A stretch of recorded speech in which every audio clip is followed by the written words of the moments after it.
there? Yeah, looking at black people. You know I love that. Really? You just wanted to take a tour? Yeah. I like to watch black people, see what they're doing. I was up there. I scored some crack.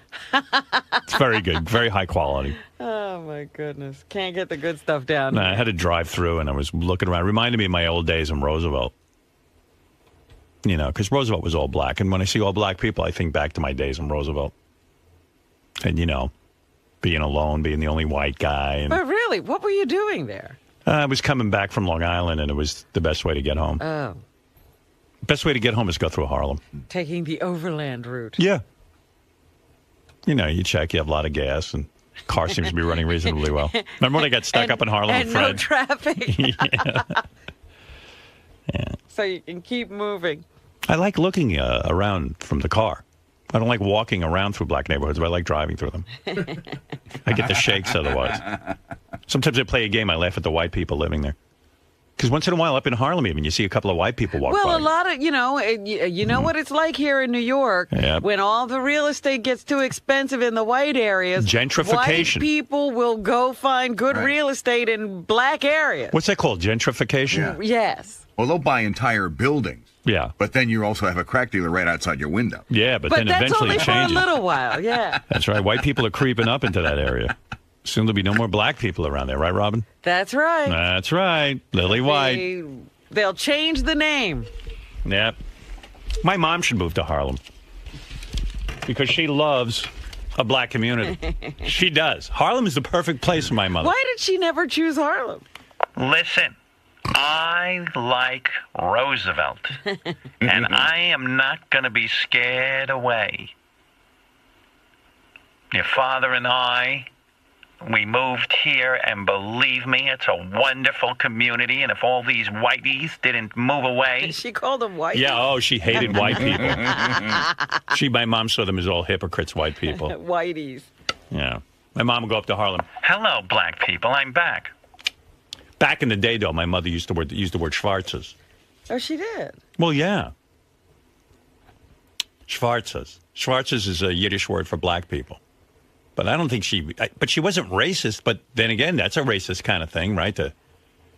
I don't know. Schwarze means black. Right. Those Schwarzes, I'm telling you, they're the greatest. See, that's confusing. It's very confusing. She liked black people. But Schwarze does mean black, right? That's what it means. Yeah. It's not like the N-word or something. I don't know. It was always considered a derogatory term. Yeah, well, who knows? Crazy.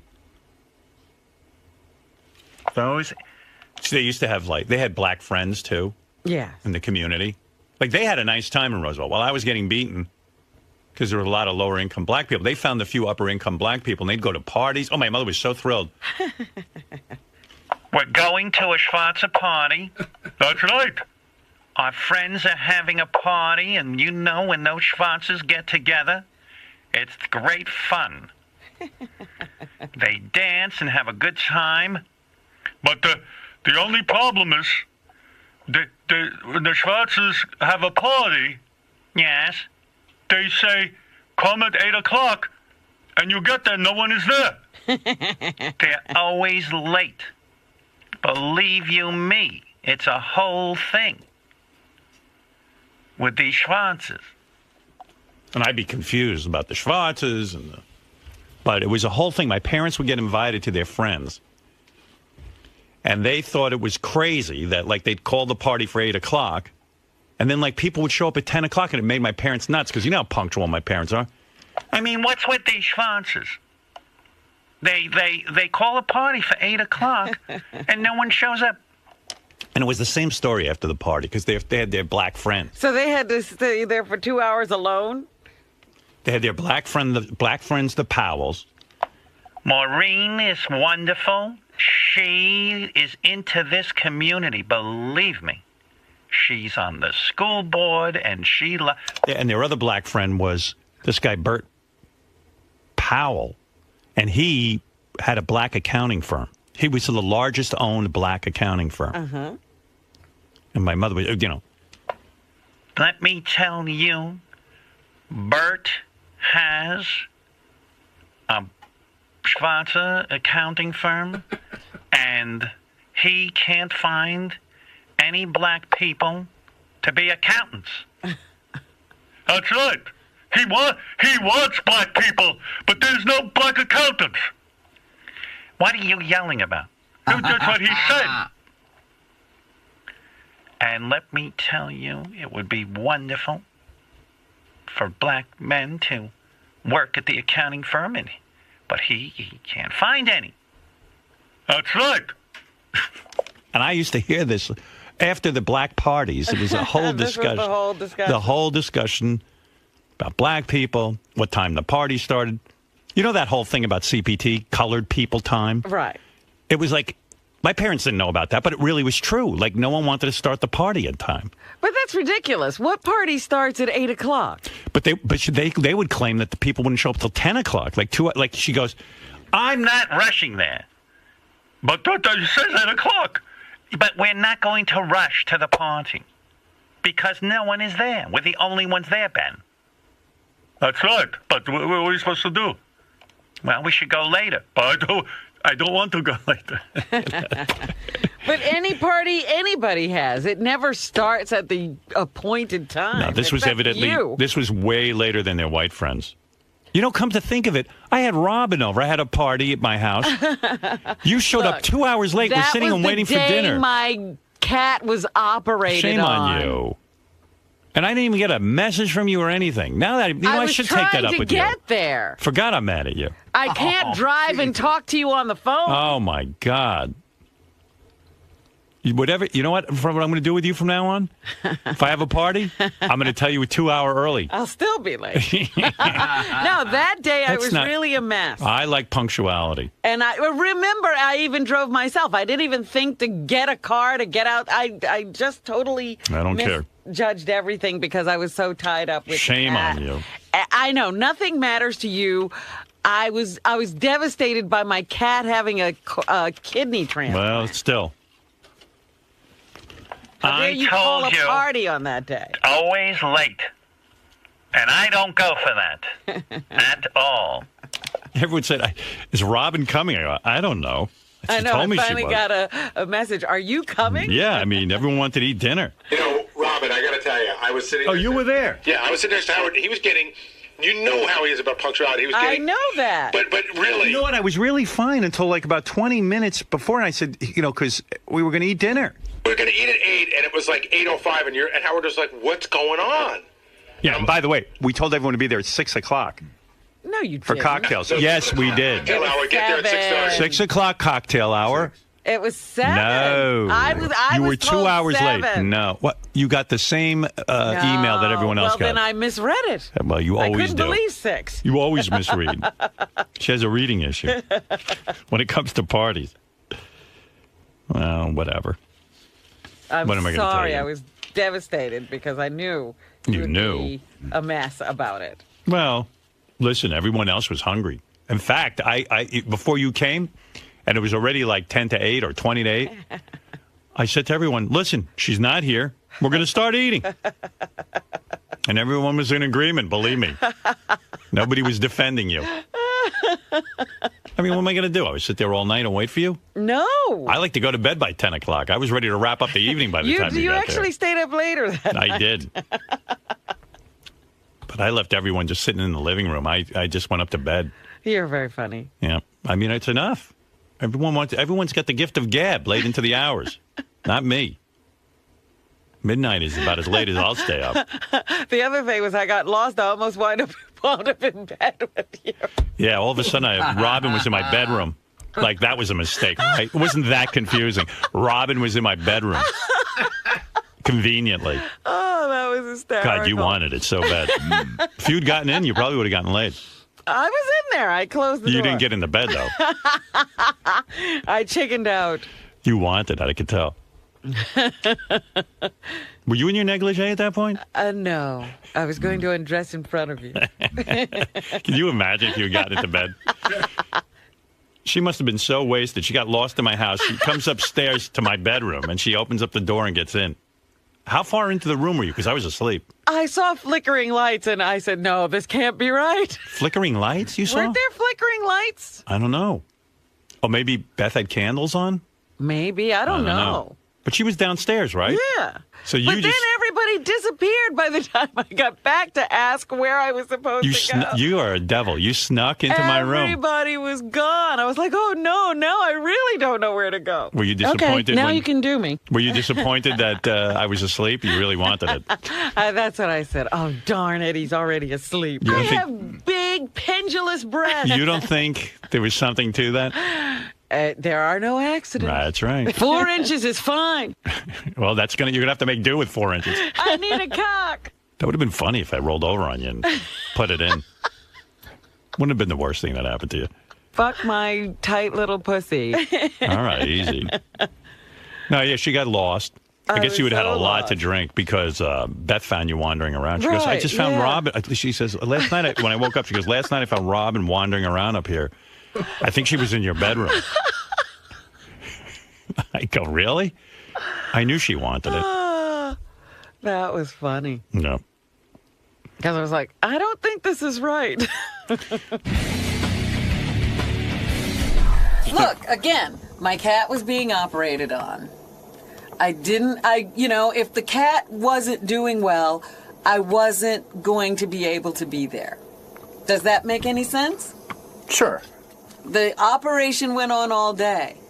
When I found out it had gone well and I was going to be able to make the dinner, then I jumped into my car and I tried to make it out there. Why is Howard unable to see that people have extenuating circumstances? How would I know what prevents Howard from seeing? Well, you know him better than anyone on the staff. I mean, there's something. Why is punctuality?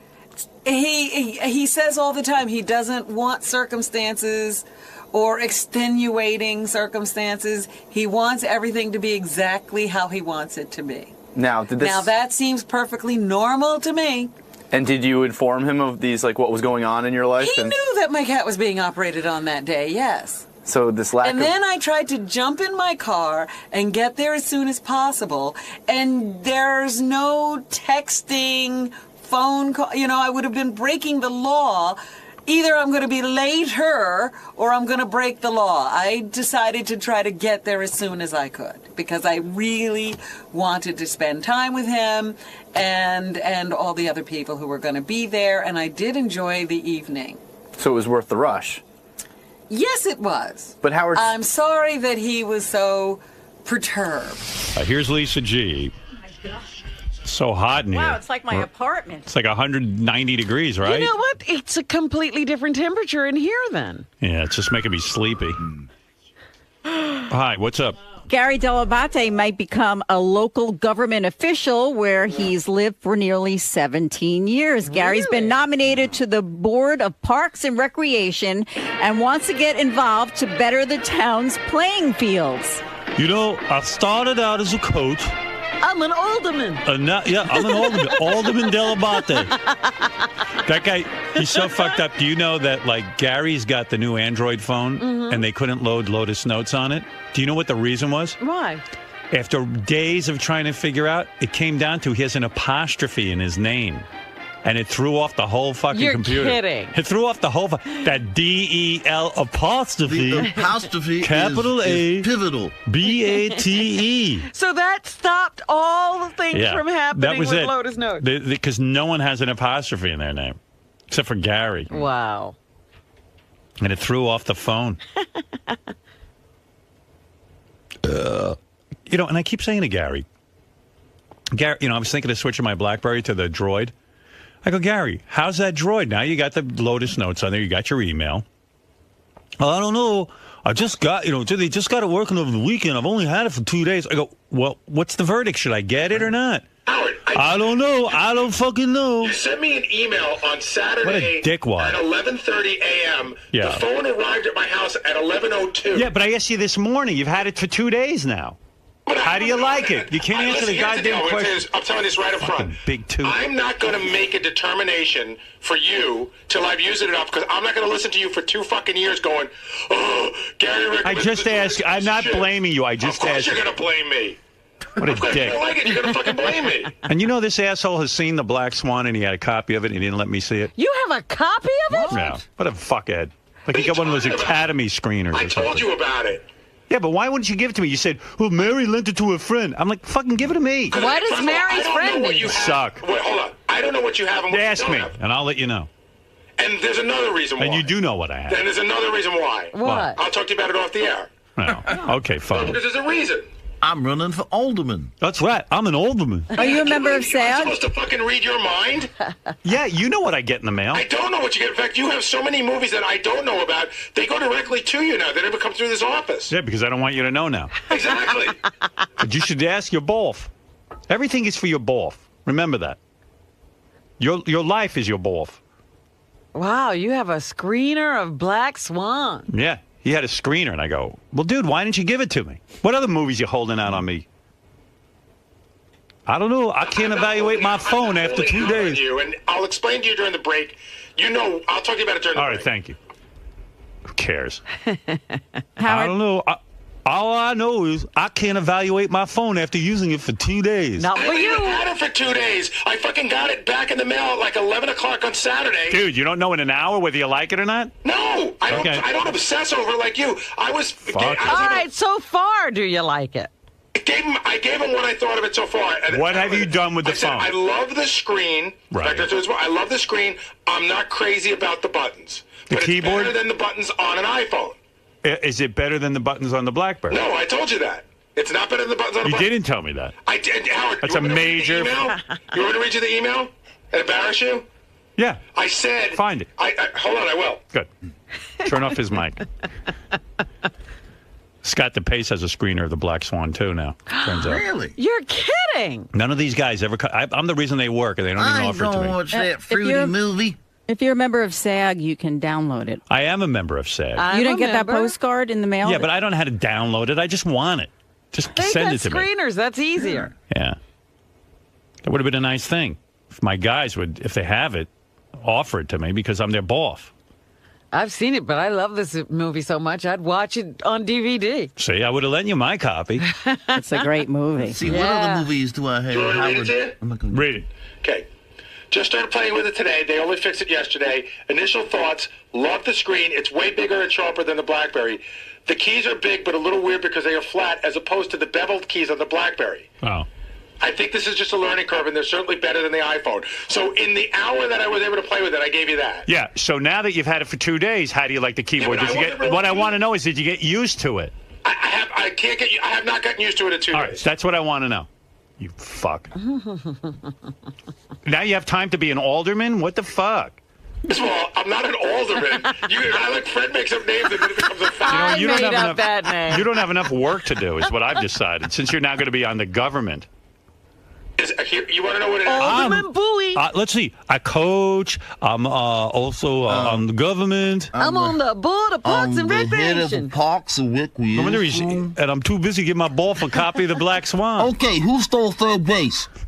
I'm improving the sports field. What are you going to be doing in your community? Here's what it is. It's very simple. What a douche. I'm not an elected official. Right. I don't even get to create policy. I'm on a part of a 9-member advisory board that advises the town about parks and fields and that sort of thing. And how often are your meetings for I that? think that it's either once a month or once every other month.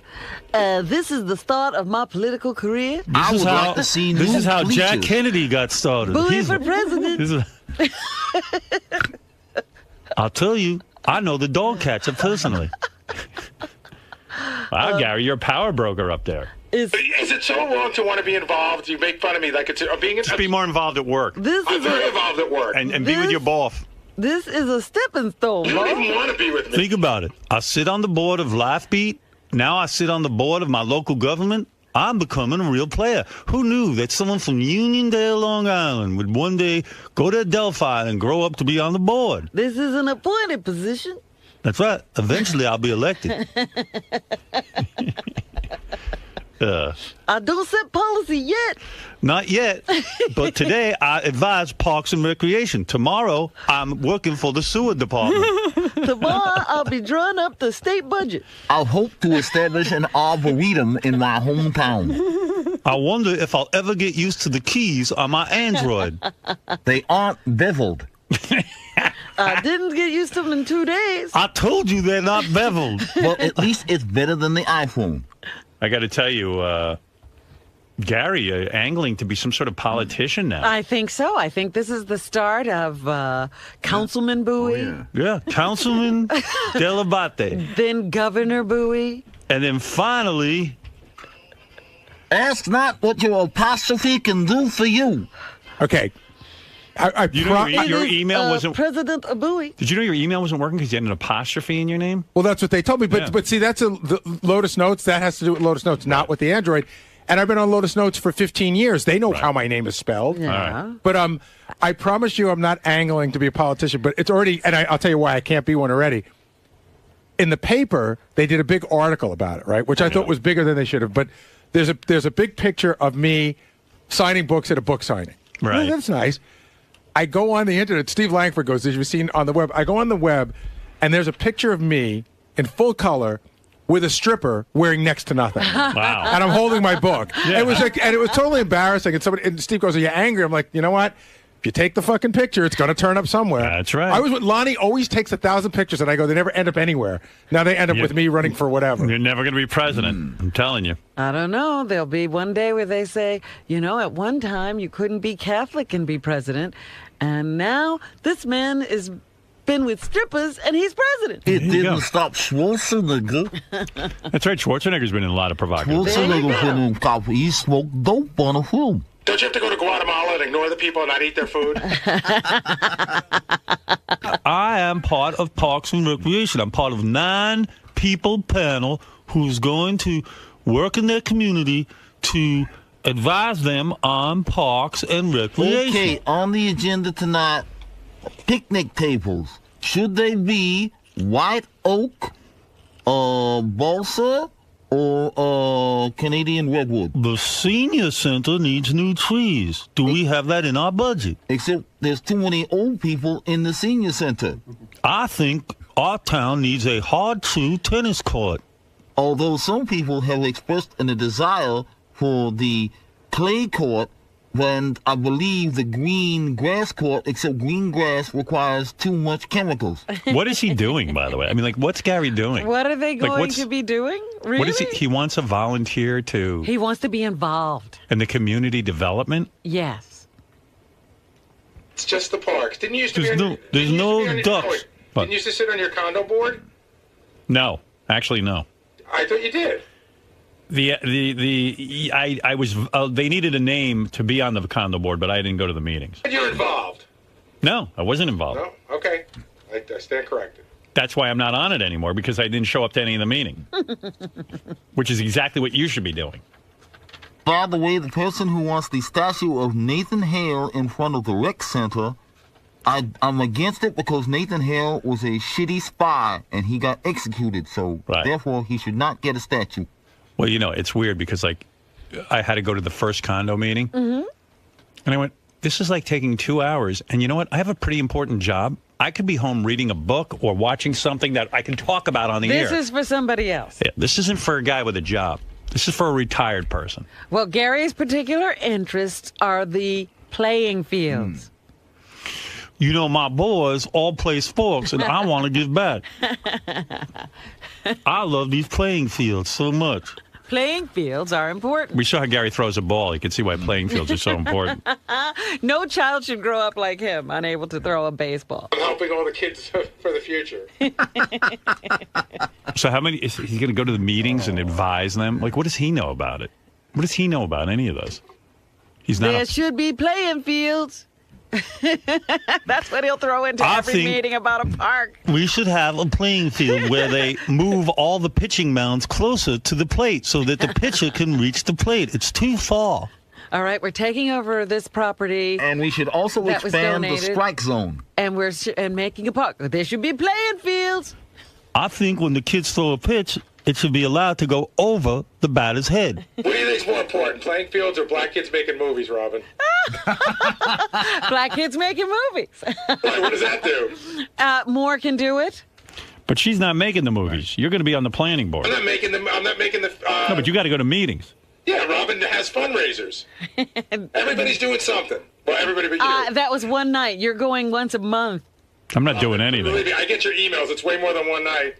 not for scenarios. Right, it's for the other stuff, for educating people. He's got a point there. What point? I don't know. That you email a lot. What's email got to do with anything? You're actually meeting, physically Hey, meeting. Robin, let's team up and make a special baseball field for black kids who make movies. We can combine our passions. You're about vegetation. I'm about vegetation. That's right. We could discover the new Ben Roethlisberger together. I asked the guy what he thinks of his cell phone. He needs more time to think about it. How much time do you need? When can you get back to me with that answer? When can we expect that I'm anxious. That I opened the box at 11:20 and 11:40 and I have an answer for you. No, I'm anxious to get I'm one. not on your timetable. Oh, so, I really am not. I mean, no, dude, you had it for 2 fucking days. I'm not talking about 20 minutes. I didn't know you'd had it for 20 minutes, so I said, okay, get back to me. So I asked you today, what do you think of your cell phone? and I said pretty much the same. I don't know, boss. I've only had it 2 fucking days. You don't know if you like a cell phone? I don't know. You don't know. So fucking ask someone else. I knew in 2 days whether I like my BlackBerry. Well, that's good. You guys should have a very nice relationship. I do. I liked it. Why you get rid of it? I want to try something new. If it's better. That's why I'm asking you. You had a BlackBerry and you switched. But I don't know. I need more time. Get back to me in a month. Fucking guy. Look, Ralph has been liking the iPhone for a couple of years now. It hasn't persuaded Howard to get one. Right. You can give him your opinion. I did, Robin. I gave my opinion. Okay. I still don't know his opinion. You fucking know my opinion. I don't think he likes his new phone.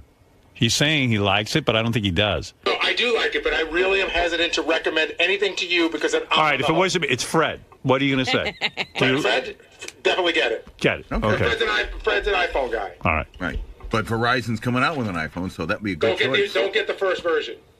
Right. That's what they say. You're probably right. He's not saying that. They said it. Techno Beaver has spoken.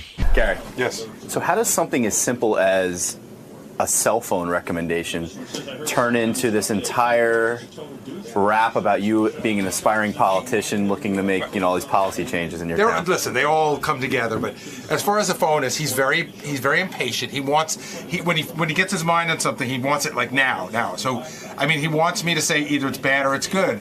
And I got it on Saturday at 11:20, and I played with it a little bit. Then I took my son for a haircut. Then my wife and I went out to a party.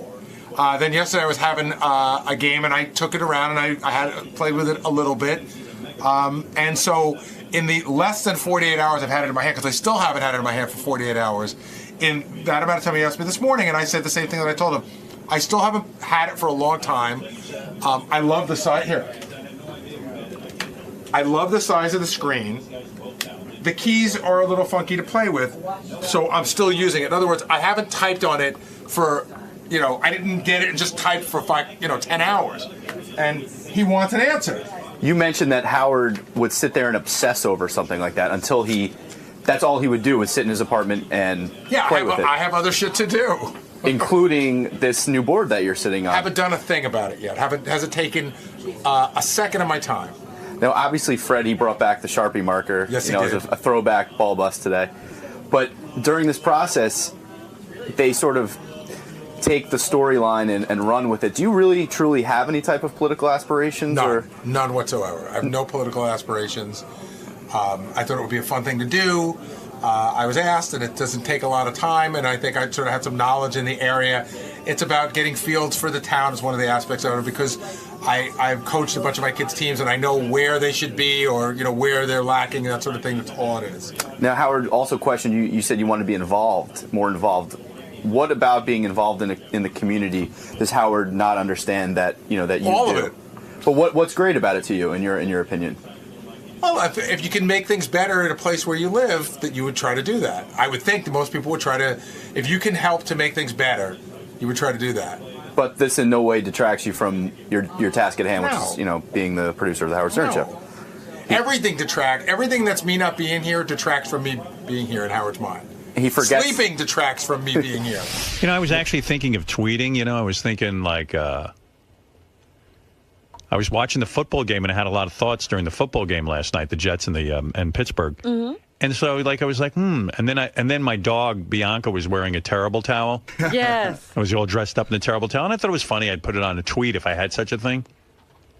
And then Gary said, "I'm just about done with tweeting. I'm not tweeting at all." Why is that? And I said, "Why? What's going on?" And he goes, "It's way worse than Stern Fan Network. It's like, if I tweet anything, if I just say, hey, it's a nice day, they're like, yeah, of course it's a nice fucking day for you, Baba Booey, sitting there working off of Howard's ass and making all that money that you don't even deserve, and you're a big lip-toothed bastard and all this shit."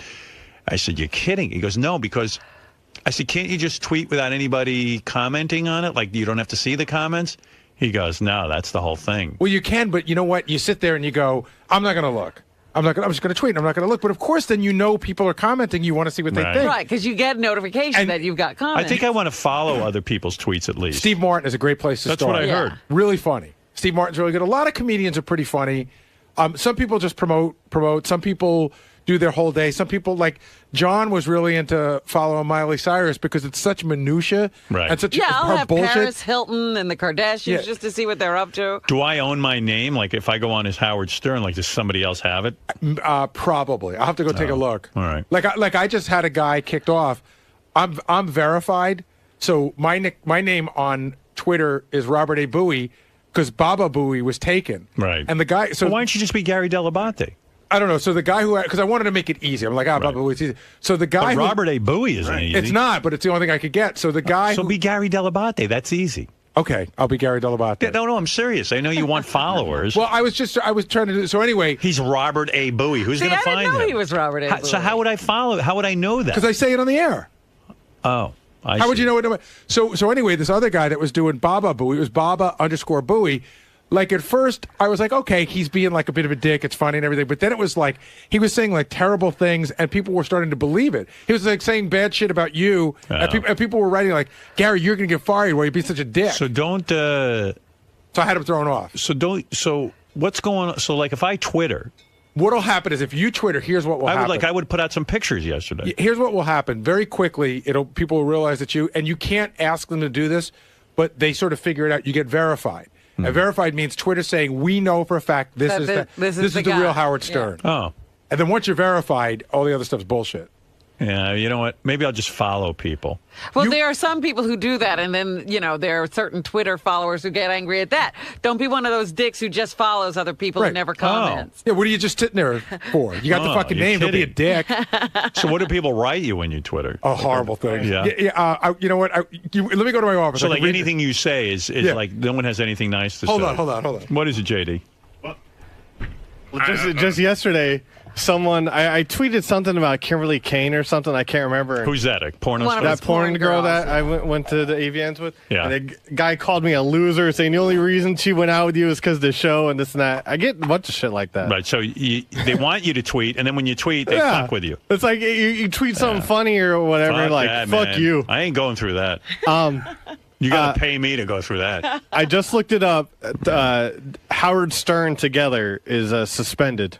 That account was suspended. Well, maybe I'll get that account. Yeah. And then I'll go on and I could follow Steve Martin at least. Yeah, he's funny. Then does anybody sit there and bust his balls? That I don't know because I can't look. You can't see his comments. Well, you kind of can if I through the iPhone you can see. Oh yeah.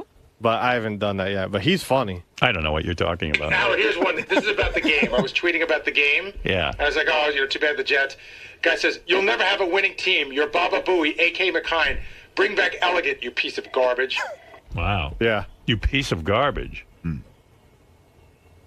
Gotta find some more because some of them are just brutal. Yeah, I don't want to go through that. I don't want to be. But not all of them are brutal, are they? But that's all you see. You know what I mean? Yeah. Most of the people are nice. Yeah, the good ones you don't really notice. Yeah, you don't see the nice ones. By the way, hey, hey, Sal, I saw your Twitter, and you just twittered yesterday a picture of your cock on a keyboard. I said it's disgusting. I wrote, "There's a new way to tweet," and I had my dick over my iPad. Your dick is the ugliest dick with that foreskin and everything. Looks like Snuffleupagus. Looks like a stepped-on cigar.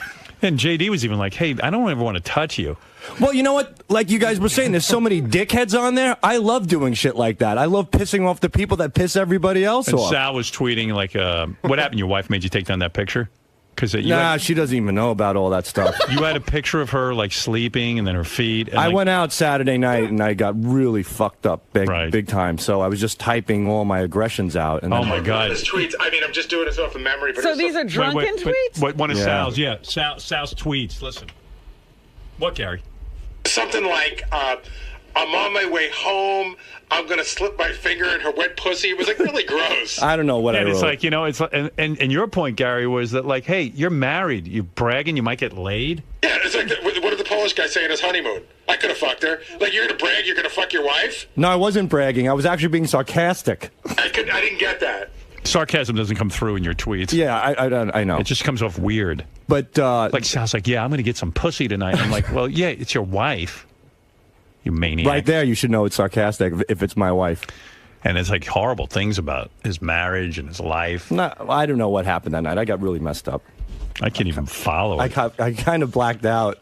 Then I was taking pictures of my dog when I got home, but she didn't want to be near me. And yeah, but you're not so drunk that you write shitty things about me. It's just your wife. I love you. Yeah, that's what I'm saying. So, but I love my wife too. No, you made a complete distinction there. No. It was just frustration. Let's see. I'm drunk and horny. So what does that mean? Not a fucking thing. I can't even jerk off this disastrous cock. Why not? That's a mess. Let's see. I want to snuggle in bed when I get home and slip my wife a finger in her wet box, but she'll punch me like a rapist. Why? Because I'm a sucker. Wow, I wrote that. Yeah. I never went back to read. I just took a picture down.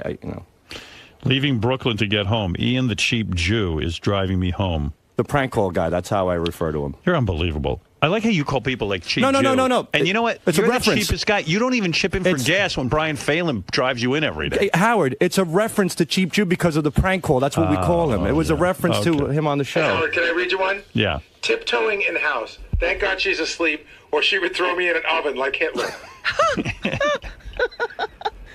Wow. Well, I do love her, but, you got to, that's my form of therapy, I guess. A little alcohol and a tweet or two. Let's see. Don't do drugs unless they're free and make you happy. That's true. These are like the babblings of a moron. That's it. You hit the nail on the head. I just realized I'm babbling like a 14-year-old cheerleader who needs a punch in her face. What does that mean? It means exactly, I guess, what a I wrote. cheerleader needs a punch in her face? No, like, if you're in a situation where, like a Miley Cyrus fan. No, I really seriously don't want to punch a cheerleader in the face. I stink more than Snooki's cunt lips. Wow. Fuck is with you, man? I was really hammered, Howard. I was fucked up. Adderall. Don't take Adderall when you're drinking. What are you doing, man? Why are you getting so drunk? What's going on? It was a birthday event. It was a nice time, and had a couple of drinks and stuff. So, Mr. Jew jokes. And John Hine told me, like Sal, the whole ride home, like Sal just mooches rides off everyone. Yeah.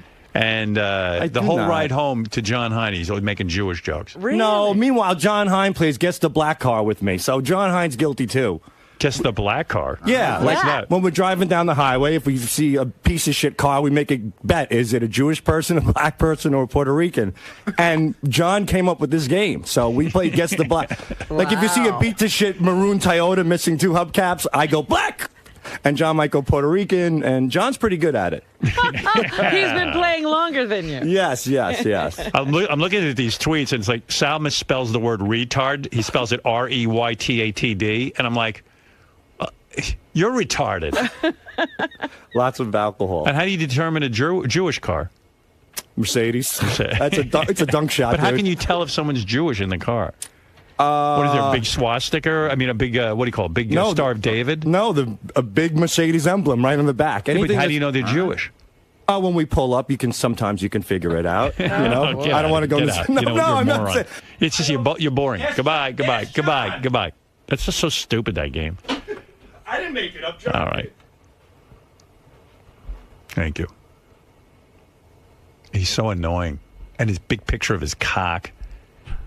And it's laying on a keyboard. And even JD wrote, like, you know what, dude, remind me not to touch you or don't touch anything of mine at work. Right. I didn't want that on my phone. Sal, What? what the hell happened to you on Saturday night? I got really drunk. Where'd you go? To a birthday party. And you popped an Adderall and you drank, so you were probably up really late and all like tweaked out almost. Yeah, bouncing off the walls a little bit. What, now, these tweets about your wife, you claim they're therapeutic? Yeah, they helped me a little bit, you know. But you still stand by your claim that you love your wife and that they didn't really mean anything. Yes, of course. But have you ever heard the old adage, you know, a sober man's thoughts are a drunken man's words type of thing? So the truth comes out when you're drunk. Your true feelings about things, your true frustrations, and everything that you have bottled up inside, all these really honest, lucid things. None of that's true. Dude, come on. Not even close. You're talking like that when you're drunk. When you get drunk, it taps into your subconscious and it makes you more creative. That's all it is. It's just creative or honest? It was a creative process. So you're still not getting laid very often at home? No, I'm all right. There's the real racist right there. Yeah, I'm the one who made that game up. Yep. See? Sal, he's being all coy like he didn't do it. Come clean, man. Come on. What do you want me to do? Come clean? You still harbor a ton of resentment for the whole 143 thing. Maybe a little bit, but hey, you gotta get past it. Do I harbor resentment from the 143 thing still? Yes. Well, Robin has spoken. I am done. Now, your wife's not aware of these tweets or these postings? She is now, and here comes another phone call any minute, I'm sure. You talk about certain things in society that are like lame or girly or to that effect. Why would you even go on Twitter? This is so I feel like this is so anti-you. Something that's like very trendy and what? Twitter. What about it? Why do you even do that, Twitter? I mean, I don't know. It's interesting. Lame. It's an outlet, It is lame. Twitter's definitely lame. But it's a lameness that, I think we all get caught up in. Facebook's lame, Twitter's lame, MySpace is lame. All this shit's lame. But they're little outlets where you can kind of let your aggressions out when you're drinking, like an idiot. You cost yourself at least like 3 hand jobs with you set yourself back at least 3 hand jobs. At least.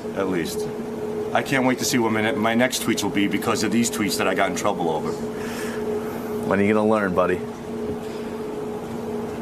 When I'm dead.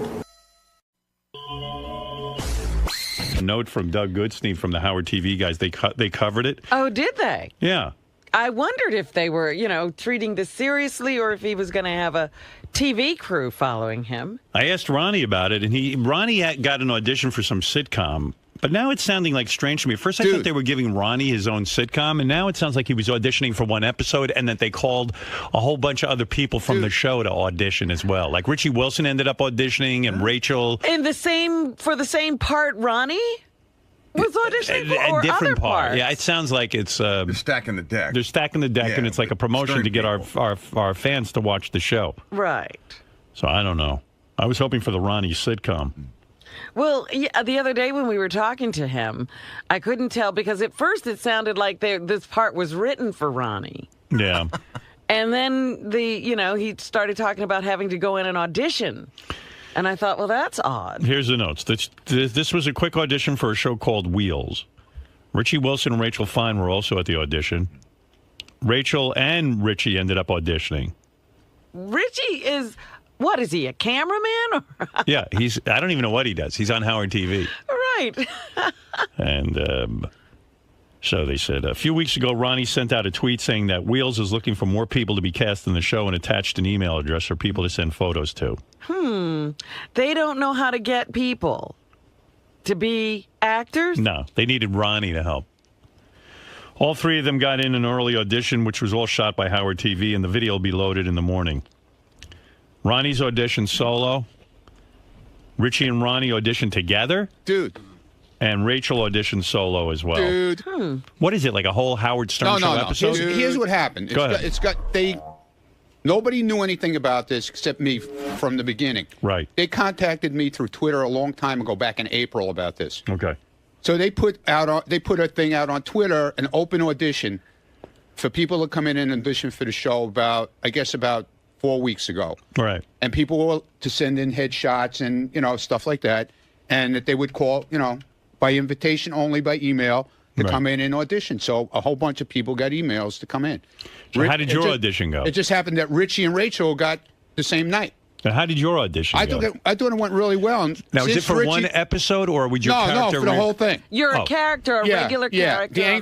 The angry coffee truck driver. Oh. That's you could good. do that. You should be able to do that. I think it went really well. I mean, What did you have to say?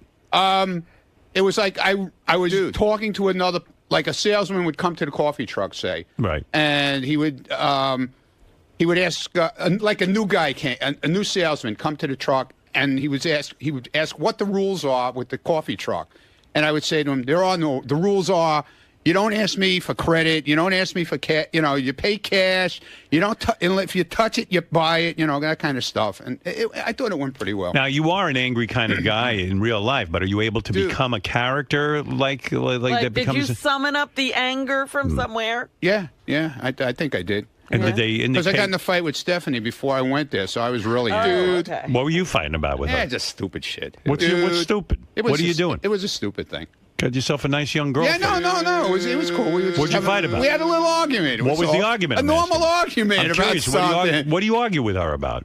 It was something about I said, she had started this job, and it was. I don't even want to go into. I can't go into it on the air. You can't. No. I'm just wondering what you argue about. It was something stupid. It was nothing. You got worked up. Yeah. And then we were like fighting on the phone as I was walking from where I parked my car. As I was walking to the audition. What the hell are you fighting about? We were just arguing. She was yelling at me. I'm yelling at her, and I go, "Well, thanks for making me angry before I go to the audition," which actually worked out pretty good. You should really thank her now. What is it? You don't like her to work? Or? No, not at all. It's nothing. It was cool.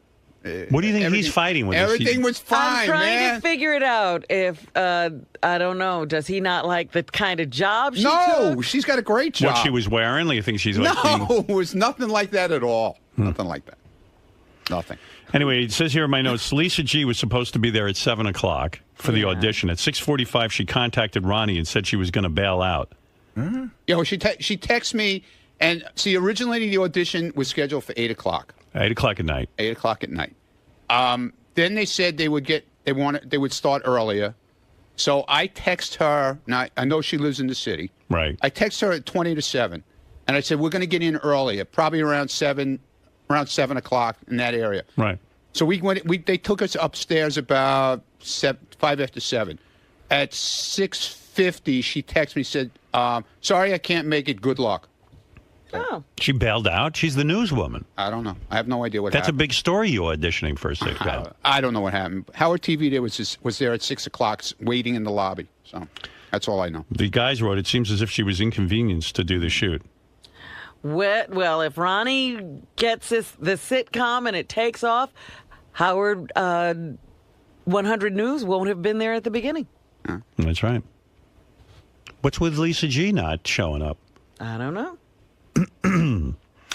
Let's see what else. Richie was able to see the script that Ronnie had to read. It was basically written as if Ronnie wrote it himself. What does that mean? It seemed like a natural read for him until he had to say the word Epicurean. Epicurean, yeah, but I did it. I kind of did it on purpose to make it sound like I was stupid. Oh, that was a technique you used. Yeah. An acting choice. I actually read it twice because when Richie read for the part that they had him try out for, he was the salesman who came to the coffee truck. So they said to me, well, why don't you read the part with him and let's see how it goes, and it went pretty good. I think, anyway. But I always think everything goes good and winds up being shit, so. Richie did the audition as a goof to see what would happen. They ended up pairing him with Ronnie to read together, but Richie doesn't expect to be called back. Richie doesn't feel he did a good job. Oh, really? He's not an actor. After Ronnie's first read, Richie heard everyone in the room clapping through the closed door, so they must have liked it. They were, so. So then maybe you got the part. Now, how cool is that? Yeah, I was pretty happy about the whole thing. Also there at the audition was one of Ronnie's former hot chick of the week, Christy Day, who flew in from North Carolina just to try out. Yeah, she had sent in her thing, headshot. Yep. She does acting and modeling and stuff like that. So when are we going to find out if you're in this show? I don't know. I guess I'll hear from them when they're done with the auditions. So. All right. I know they were running them till like 2 a.m. this morning. So. Wow. What is it, Gary? In 10 seconds, I'll be right back with the audition. Oh, you have it? Yeah. You have Ronnie's audition? I have Ronnie's audition, and then I'm pulling the one with him and Richie. Okay. Ronnie De Niro. Because the first one he did with the producer. All right. I'll wait for that. All right, man. Ronnie De Niro will call you. Hey, I hope it works. Yeah, why not? Yeah, I hope it's cool. Did you discuss how much money it's going to pay? No, we hadn't gotten. I'm gonna. They'll talk to my agent. The Buckwald office for that. They probably think you'd do it for anything, but you want a certain amount of money, right? If you're going to be a major character. I mean, I'm not gonna be an asshole and say, just because, Right. I want to do it. You want major character money? I think it'll be cool. I want my own trailer. Do you think he'll ever be, you know how De Niro is De Niro? Like, you know who it is just by saying his last name? Yeah. Will there ever be a time where you can just say Mund? Mund. What is it, Gary? So it's on Gary, page 2, in green in the first column. So the guy you hear off mic reading with him is the producer, and then I'll pull the one with him and Richie. You hear your audition. See how you did. Ready, Ron? Ready as I'm ever going to be. Hi, what's special today? What's special? I'll tell you what's special. What's special is that I'm done in 2 hours. That's what's special. No, I need on the truck. Good joke. New guy, huh? What's special is no credit. It's all COD. No, and I'll pay you on Friday crap. No Rick. I'll give you some money on Tuesday. No, I haven't sold a car in a week and have... What the fuck? It's fine. I was warming up. Sounds like they'll give you the job anyway. Yeah. No, I think it went, pretty good. Right. What do you think, Robin? You think he's got something there? They were clapping? No. They were clapping They for were that. clapping. It was over. Money. And what's really special, no roach coats jokes. Because I don't smoke them, sell them, or have them. They're okay. That's what's special. He's a horrible actor, isn't he? But sometimes that's what works. Well, they want somebody who sounds dumb and stupid, I guess. I don't know, an angry driver. Besides, how special can coffee and buttered rolls be? This ain't Olive Garden on wheels, you know. Just asking because I was in the restaurant business too. Oh, yeah? Well, I could see how great that worked for you. I ain't watching this show. Maybe once you see it on camera, it really pops. I think he's got something. I'm not sure what it is, but he's got something. I don't know. What do I know? Hey, maybe Look, that's the... I don't know what they're looking for. Ronnie, if they were applauding that, then maybe you're onto something. Hey, I hope so. Yeah. Ha! Let me guess.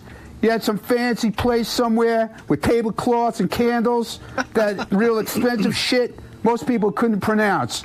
I'm getting close, right? Made a lot of money, spent all the cash, and you beat Uncle Sam out of silly toys and cheap broads? Oh, God knows what else you're gonna try to... Oh, my God. Are there periods in that sentence? I think he got something, but I don't know if it's called No, there are periods, man. Yeah. That's some read.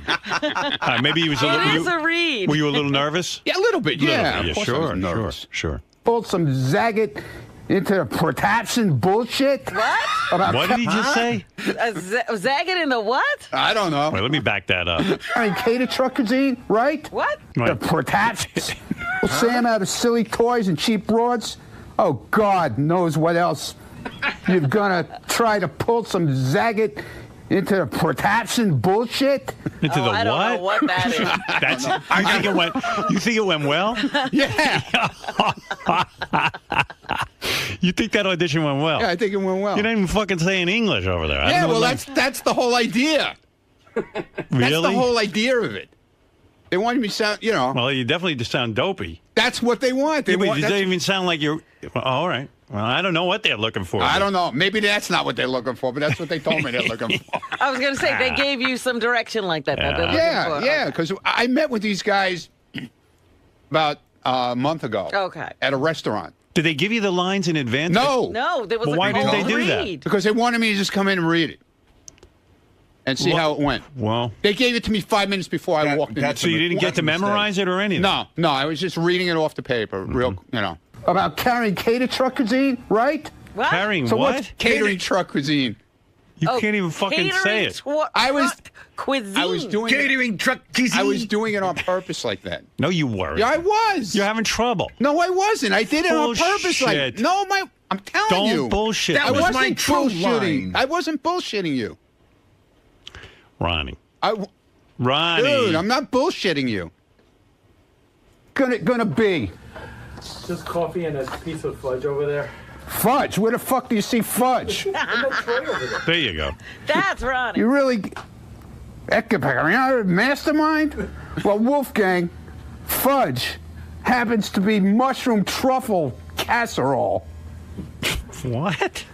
Yeah, well, it looks a bit oozy. It didn't last a week. Okay, then, just coffee. Thanks. Hope you sell some cars that Chateaubriand. Thank you. It sounds to me like they were goofing on him, giving him hard words to say. Something's up with this audition. I mean, they were Because throwing. if he's supposed to be like just an angry blue-collar truck driver, what's he doing using First words of all- like Epicurean First of all, and cuisine what show do you know a guy has this big a dialogue? with the guy in the truck? Right. What is it? I was just going to say the second one that he does with Richie is a different pronunciation of that word that he couldn't get the first time. I know, but Well, I was refining my humor. I think they're up to something here. I don't think so. No? No. Wow, look at the applause. Ronnie. Yeah. Ronnie goes, I think I did good. Yeah. I said I thought it went all right. Joe, how do you like the audition? Hey, well, if they were looking for somebody who truly sounds stupid, you nailed it, Ronnie. Well, there you go. This guy thinks you did a good job. Right. Very nice. Are there any actors out there who can shed some light on auditioning and how Ronnie did? Keith, you're an actor. How did that sound to you? He sounded like Hank the Drunken Dwarf. You put that tape of him next to Hank side by side, you won't be able to tell the difference. Well, Rick, go ahead. You're on the air. That last guy nailed it. It's Hank the Angry Dwarf. Right. I mean, if you pull from the son of the beach, that's exactly what Ronnie sounds like. James, you're on the air. Howard, make it stop. Make it stop, please. Good God. You're killing us. You don't like Ronnie's audition? Oh, man, it's horrible. It's horrible. After a good week, and now you're bringing us all down. All right. Well, there you go. Place is falling apart here. Place is falling apart. Look at this. What happened? I don't know. I put my hand on here, and all the crap is coming off of my head. Oh, dear. I guess it had a 5-year shelf life. Richie Wilson was at Ronnie's audition. Hey, what's going on? What's up? The funniest thing was Ronnie came almost dressed for the part. He had on like a shirt that would look like he came from a mechanic shop. It had the name Mac on the chest and everything. Well, he's a method actor. Yeah. I'm like Lee Strasberg. Yeah. Did you have an outfit on that would reflect the character? Yeah, it was whatchamacallit. Oh, yeah, there you are. There he is. Oh, there he is. Well, look at you. Look the part. That was some read. All right, listen. Whatever. I'm glad you got the audition. I hope it works out for you. I really do. Thank you. I mean, it's unbelievable. Jeff, go ahead. Jeff the drunk wants to weigh in. I think he liked it. Yeah. Go ahead, Jeff. Yeah, oh, yeah. I'm sure he loved it. That was so fucking funny. Holy shit. I bet you I could do better than that. I bet you could. Well, listen, you got to give They it a didn't shot. call you. No, they called Ronnie. They want him. All right, listen, Ron. Congratulations on your triumphant audition over at the. Thank you. What's the show? Wheels. Wheels. Wheels. Okay, very good. Ron, yo, talk to me about the audition itself. Okay. A lot of people in there were doubting your acting skills. Listen, I went in there. I don't claim to be an actor. I claim to be myself, okay? They gave me a part that they felt I could do because it's an angry part. And they gave me some papers to read right before I went in. I had no idea what I was reading, no clue about it beforehand. I knew about it when I walked into the place. They handed me the script of a scene, and I did it, and that's the end of it. If I get the part, fine. If I don't get the part, that's also fine. I tried. That's all. There's a lot of people around here doubting the legitimacy of the operation. Not you, the production company. No, it's a legit. Dude. Ask you people who were there last night. Okay, it's a legitimate operation. It's no fly-by-night deal. So we might be seeing you on the on a cable network. Okay. I can't say what it is. But it's a reputable cable network. Very reputable. Very reputable. How reputable? Very reputable. And cut. Right. Lisa G is here with some headlines from the Howard 100 newsroom. Lisa, what do you have for us? Lisa Glassberg. Here she is, Lisa G, in the house. Lisa, what do you have for us? A lot of great. Hey, Lisa, how come you didn't cover Ronnie last night? Did you just bail? It was supposed to be at 8 o'clock. Right. Brad Driver and I decided at 5:30 that we weren't going to cover it. We're short-staffed. Mm-hmm. And I got a text at 6:45 that Ronnie was going on at 7:20. Right. And I was in my sweats. I mean, I couldn't jump, and I wouldn't Aren't have been you able. like Lois Lane? When a story breaks, you have to be there? We decided we weren't covering it. Yeah. I'm doing more investigation into this so-called sitcom, and it seems that it's not like a sitcom that's already been, been on the air or something. It doesn't have a go. No, it's a company that's trying to make a sitcom. So it's not even, they're trying to put something together. Oh. Kind of like Stuttering John with his mafia movie. Is this like, do they have a pilot deal? No. Oh, no deal. No, they don't have a deal. No, they do. Oh, they do? It's sold. Oh, it's sold? Yeah. The guys just told me it's not. Gary just told me it's Well, that's not what I was told. Oh, okay. That's not what I was told. It's sold to a... Who's it sold to? I can't say. I'm not supposed to say. But it's on a network? Cable. Cable network? Yeah. Yeah. And it has an episode run of what? 13, I heard. Okay. Well, there you go. I think Lisa should have been there then. Well, Howard TV was there at 6 o'clock, so that's Right. all I know. A lot of questions. But Lisa was in her sweats, so. Yeah, but she couldn't get over there. Yeah, but she knew from the beginning it was supposed to be 8 o'clock. And we decided that we weren't going to cover it. Who's we? You didn't tell me. You texted me in the afternoon and said you would be there. What are you talking about? That's not what I said. You I texted said me was at 4 o'clock saying, did they move your read to 6 o'clock? And I said, no, where did you get that from? Because I had Wait been a minute, talking to them. let me finish. No, I had let been me talking finish. to the producer, and they said they were going to try to move it up to accommodate you. And Lisa, also, you live 30 blocks away. What's the big deal? You couldn't cover we it? decided, I'm not big enough for you? No, you're not. Okay, good. Good. He said to me, well, if I were in the Hamptons, you would have been there. Yeah, right. Exactly. You rented a car to drive out to the Hamptons to cover I was things. there, and I No, covered you that weren't. story on my vacation. Baloney. Baloney. Baloney. You just didn't want to. You were in sweats. You didn't want to come. We're short-staffed. Have someone else go. What do you mean short-staffed? What were you doing? What other story were you covering last night then, if you were short-staffed? Take it up with my news director. No, what were you covering?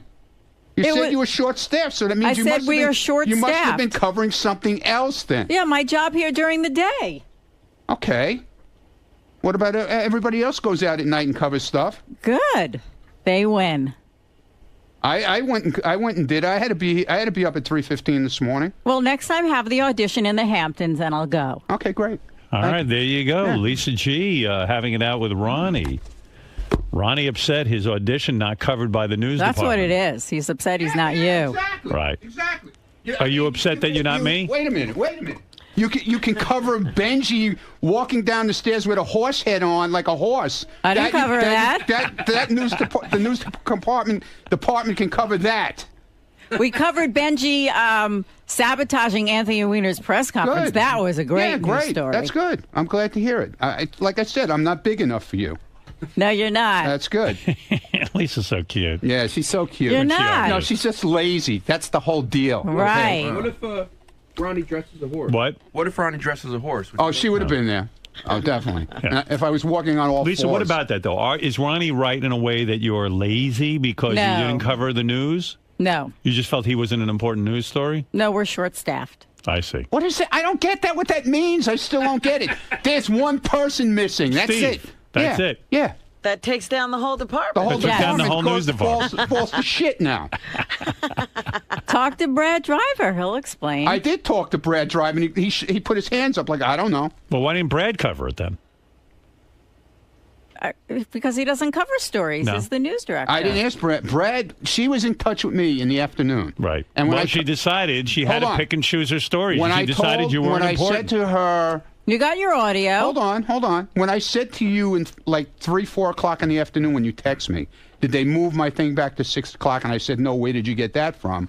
You said, oh, that's so unfair because you get up so early in the morning. Which means at that point I said to myself, you didn't want to come out because you got to get up in the morning. I was trying to get you in there earlier, Ronnie. You wake up so early. Why were they having you audition at 8 o'clock at night? I wasn't auditioned at 8 o'clock. Well, that's what they had told I was at me. at 7:30. That's what they had told me up But until I let you know way in 5:30 in the Wait, evening. Ronnie really wants to be on the news. I let you know This at 20. I upsets let you him. know at 20 to 7 that we were going in earlier. And Ronnie, would Lisa- you would Lisa- lived 30 blocks away. You couldn't get there in 15 minutes. Would Lisa? No. Would Oh, Lisa have I been guess there not. if it was a red carpet event? Definitely, Definitely? without a doubt. I see. Well, Yeah. maybe if there's a red carpet premiere. No, of your no, TV no, they don't show. have to come at all now. I don't You know, care. I got to say one thing. Ronnie's the only person around here bitching about not being covered by the news. I know. department. I love not being. Well, no, she made We such like it when they're short staffed. No, she made it such a big deal out of texting me in the afternoon about didn't they move it to 6 o'clock and all this nonsense, like it was bothering her because it was so late. It's like when Right. she went out with Wayne Siegel, she had to be home at 7 Well, I o'clock. guess she'd put in a full day and she, felt, she did a uh, 6:15 date with Wayne Siegel, and by 7 o'clock she was home. I mean, Well, what kind maybe of date she. is that? Well, maybe she had put in a long day and she was beat. Everybody puts in long days every once in a while, don't they? Yep. Well, Ronnie, she talked to the news That's director. okay. It's fine. It's fine. And they made a decision. That's not what she said to me. Okay. That's not what she said last night. She goes, I can't make it. Good luck. What kind of answer is that? It's the right one. Yeah, okay. Well, maybe in your mind it is. What else do you want me Not to in my say? mind. Go on with your news. I don't want to talk to you anymore. You know, Ronnie's great because he's his own source. He's calling you and telling you to cover some news about him. This is where it's going to be. He's Tricky. upset because he feels that I went all the way to the Hamptons to cover a party Right. where I was on vacation. You were already there. I was there on vacation. I Right. used my vacation time, and I covered your story. And I hear what he's saying. He's upset. He's that- hurt. Yeah. He's hurt. He wants to be on the news. Now I feel really bad. I mean, quite frankly, you can skip any cover party I'm at and go cover Ronnie. I'm way more interested in that. Ronnie, are you upset that, No! her opinion's that you No, lack here's the prestige thing. and that's Don't what tell me you're fucking covering it, and then you call me in the, you call me in the afternoon, and you ask me, did they move it back? Right? Did they move the time back? I said, no, they didn't move the time back. It's still 8 o'clock, but we're still going to get there at 7. They might get us in earlier, okay? That's what I said to her. Then at 20 to 7, I get a text from her saying, not coming, can't make it, good luck. What kind of fucking shit is that? Then don't tell the people from Wheels that you're covering it. Don't tell anybody you're covering it. Don't come. What I heard from you was that, read between the lines, you're a dedicated soldier in this army. She's not. That's the way it's always been. You're It's always willing- been like that. There is no. She picks and chooses what she feels like fucking doing. That's okay with me. I don't give a shit. With you, there is no time But don't clock. tell me There's you're no covering it. Right. Don't say you're coming. Right. And then at the last minute, back out. What else, Lisa? Yes. All right, Scott the engineer blasted by SiriusXM employees for taking too much credit surrounding Lady Gaga's amazing performance here on the show. On Tuesday's wrap-up show, Scott declared he'd split the credit for sound quality about 50-50 between himself and senior manager of broadcast operations, Chris Gibbons. Well, Chris suggests to Howard 100 News that it might be more like of a 90-10 split. With And Scott Chris's doing, favor. I can't take that much with credit. Chris doing the 90, huh? Right. Plus, Scott took credit on the wrap-up show for, quote, making sure the piano got in, a task which Tim Sabian's new assistant, Sarah, says she was responsible for. Sarah says, quote, it doesn't feel good. I worked really hard to get that piano in. Sarah had a deal. Gary went to, this is the Lady Gaga thing. Gary went to Scott, and he sent him a note and said, I want you to be responsible for the piano. And according to Gary, Scott then just sent him an email to Jared and said, be responsible for the piano. Oh, that's how he took care of it. Yeah, that's what he But said. then he's taking all the credit. Then he took all the credit. Wow. Because he said on the wrap-up show when his back was against the wall that he was responsible for getting the piano in there. Well, Sarah said she had to deal with movers, the building, the piano company, the insurance company. Scott, why are you taking credit for that? I'm kind of curious. I mean, this young girl was busy working her ass off on this, and now you're taking credit for it. Let's get to the bottom of this. Did Scott have anything to do with the piano getting in here? Scott, did you have anything to do with the piano getting in here? This all stemmed from the fact that I decided to congratulate Scott on a great job. Yeah, because it sounded so Obviously, I had nothing to do with anything, so I'll just, you had I'll nothing just to- take credit did for you have- nothing. did you okay? have I anything- didn't do anything for anybody, okay? Did just you- take it. well, that's just an take- easy way out. Well, of course it's an easy way out. Did Just you bust my have- fucking balls, did and that'll you be have the easy anything way to out. do with the piano? Nothing, obviously. But you of took course, credit I was for here it. the day. I wanted to make sure it got in here. It was set up properly. I was here with the movers when they brought it here. I wanted to make sure that You were here. I was here, yeah. So then why is she saying she did all the work? Listen, the first week of the 2-week vacation, I was off. Right. So I contacted Jared. I said, Jared, can you make sure that you handle it with the piano company, that we're all set for delivery? Right. Then when I was here the second week, and So, Lisa, he was here.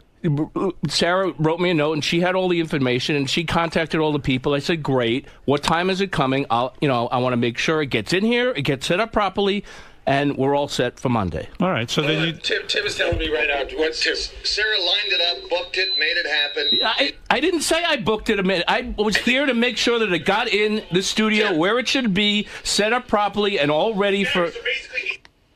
Shut up, Jason. Whole weekend? Fucking Jason. Come on, really. All right, I didn't do it. I mean, really. Did you do guys, anything I'm or a not? sound engineer. I don't do the paperwork. Right. I make sure that the piano So you was were here. here for the setup of the piano. That's correct. Right. I made sure Chris... Now, what did Chris do? Because Chris- he seems to be saying he He's did 90%. now saying 90% of the work was done by him. And the engineering department of Sirius. The piano got here. It was set up, 1 o'clock. So he put the mics in the piano and put the vocal So in mic- other words, when I praised you, you deserved the praise. Oh, of course, I was part of the process. Right. Okay, I good. wasn't All right. just, I didn't A lot just... of people thought you were taking the praise. Wait a minute, Howard. Yeah. I was part of the process, Robin. I okay? just want to ask a question of Howard. Go ahead. What needs to be done to make the Lady Gaga performance get on the air? The piano has to be mic'd. Right. She has to be mic'd. Right. And then there what has to else? be a sound mix, which is most important. Okay. And so who did that? Well, I was complimenting Scott on it. But who Chris did that, but when... Oh, Chris did that. He set up... He mic'd the piano. Yeah. Chris wasn't here when her sound engineer came in, and he went in and checked everything, and I was at the board making changes to what he was telling me to do. So then when Chris got here, I came in Who here. should I compliment on the All of us. I mean, it was a team effort. This show is a team effort. And so you were in on it? Of course I was. There you go. There's your answer. Okay. I mean, you said thank you the other day. I said thank you because I was part of the team effort. But you didn't say... I have in the appreciate past that, but said when Howard's it was a complimented team me. effort. When Howard's complimented me in the past, I've said, well, I've worked with Chris. All right, my compliment then stands. Enough of this. It's not like I didn't do anything. I'm just checking into it. That's I didn't do all. the whole thing. There are some things. All right, thank you. When other artists come in, I do the whole thing. Robin, please. Did you set up Lady Gaga's microphone? Did I set it up? Not physically, no. I mean, this wasn't a very complicated... Look, he didn't set up her microphone. He didn't mic the piano. He didn't mic the piano, and he didn't do the mix. But I do compliment you, and that's it. I stand by my compliment. Whatever you did, you didn't fuck it up. I listened to make sure it sounded good. You did. Good. Howard, it's so funny. Tim's been pacing around my office. Tell Tim to go back in his office. He goes, Really? he goes, Scott's the guy I do that nothing. asks if he can help you move and then stands there and holds the door. Oh, that's help. I mean, really. All right, here we go. All right.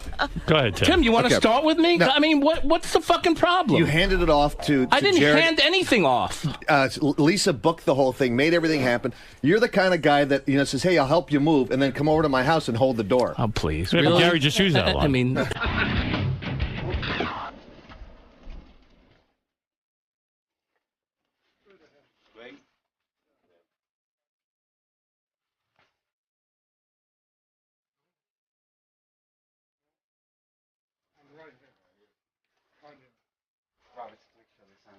Yep. Go grab the binder. Yeah. Right.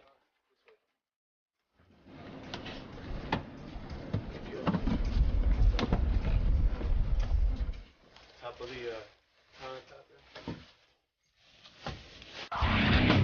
there. But Scott supervised a lot of this. Oh yeah.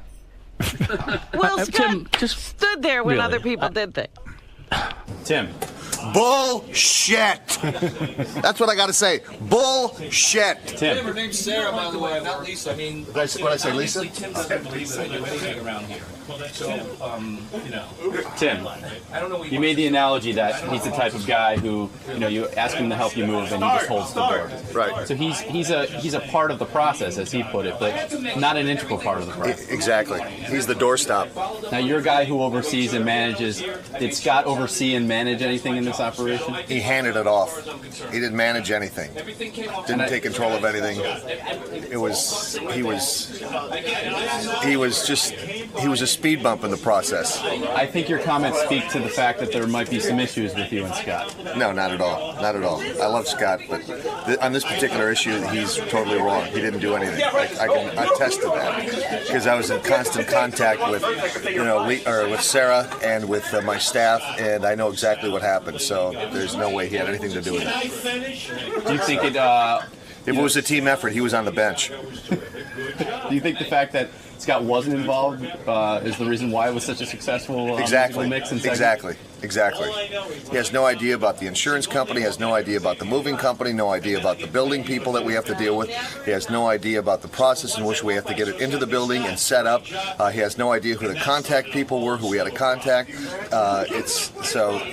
just doesn't understand the process at all, or understood what went into getting that piano up into the studio and getting it set up. So. And once the actual music started, he had very little to do with the mixing and the setup of the microphone. Well, Gaga brought her own guy in, and who did the sound, and we have our guy Chris Gibbons, who did what he needed to do, and so it's all pretty much happened on its own. I say you did a good job. If you don't like the way I work, I mean, I said I did. Obviously, Tim doesn't believe that I do anything around here. Well, that's so. Tim. I like it. I don't know where he wants to start. I don't know where he wants to start with me. Really, I don't know either. I don't know what his problem is with me.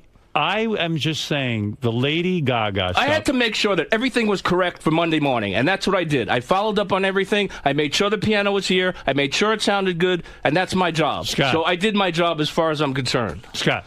Everything came off great, okay? Scott. So you all busting my balls. Scott, I get it. This is what we do around here. I came by and gave you a sincere compliment. I know you did. It's still, if I compliment anyone around here, all hell breaks loose. This all started because you complimented me. I know. Okay. I'm never going to compliment you again. No, because it's bad. That's what makes it bad. Let me just bitch and moan that nobody compliments me, and I'll be happy. I'm going to say again. Isn't it so much better? Yes. Scott, the sound for Lady Gaga. It was great, and it was a team effort. Can I finish? Thank you.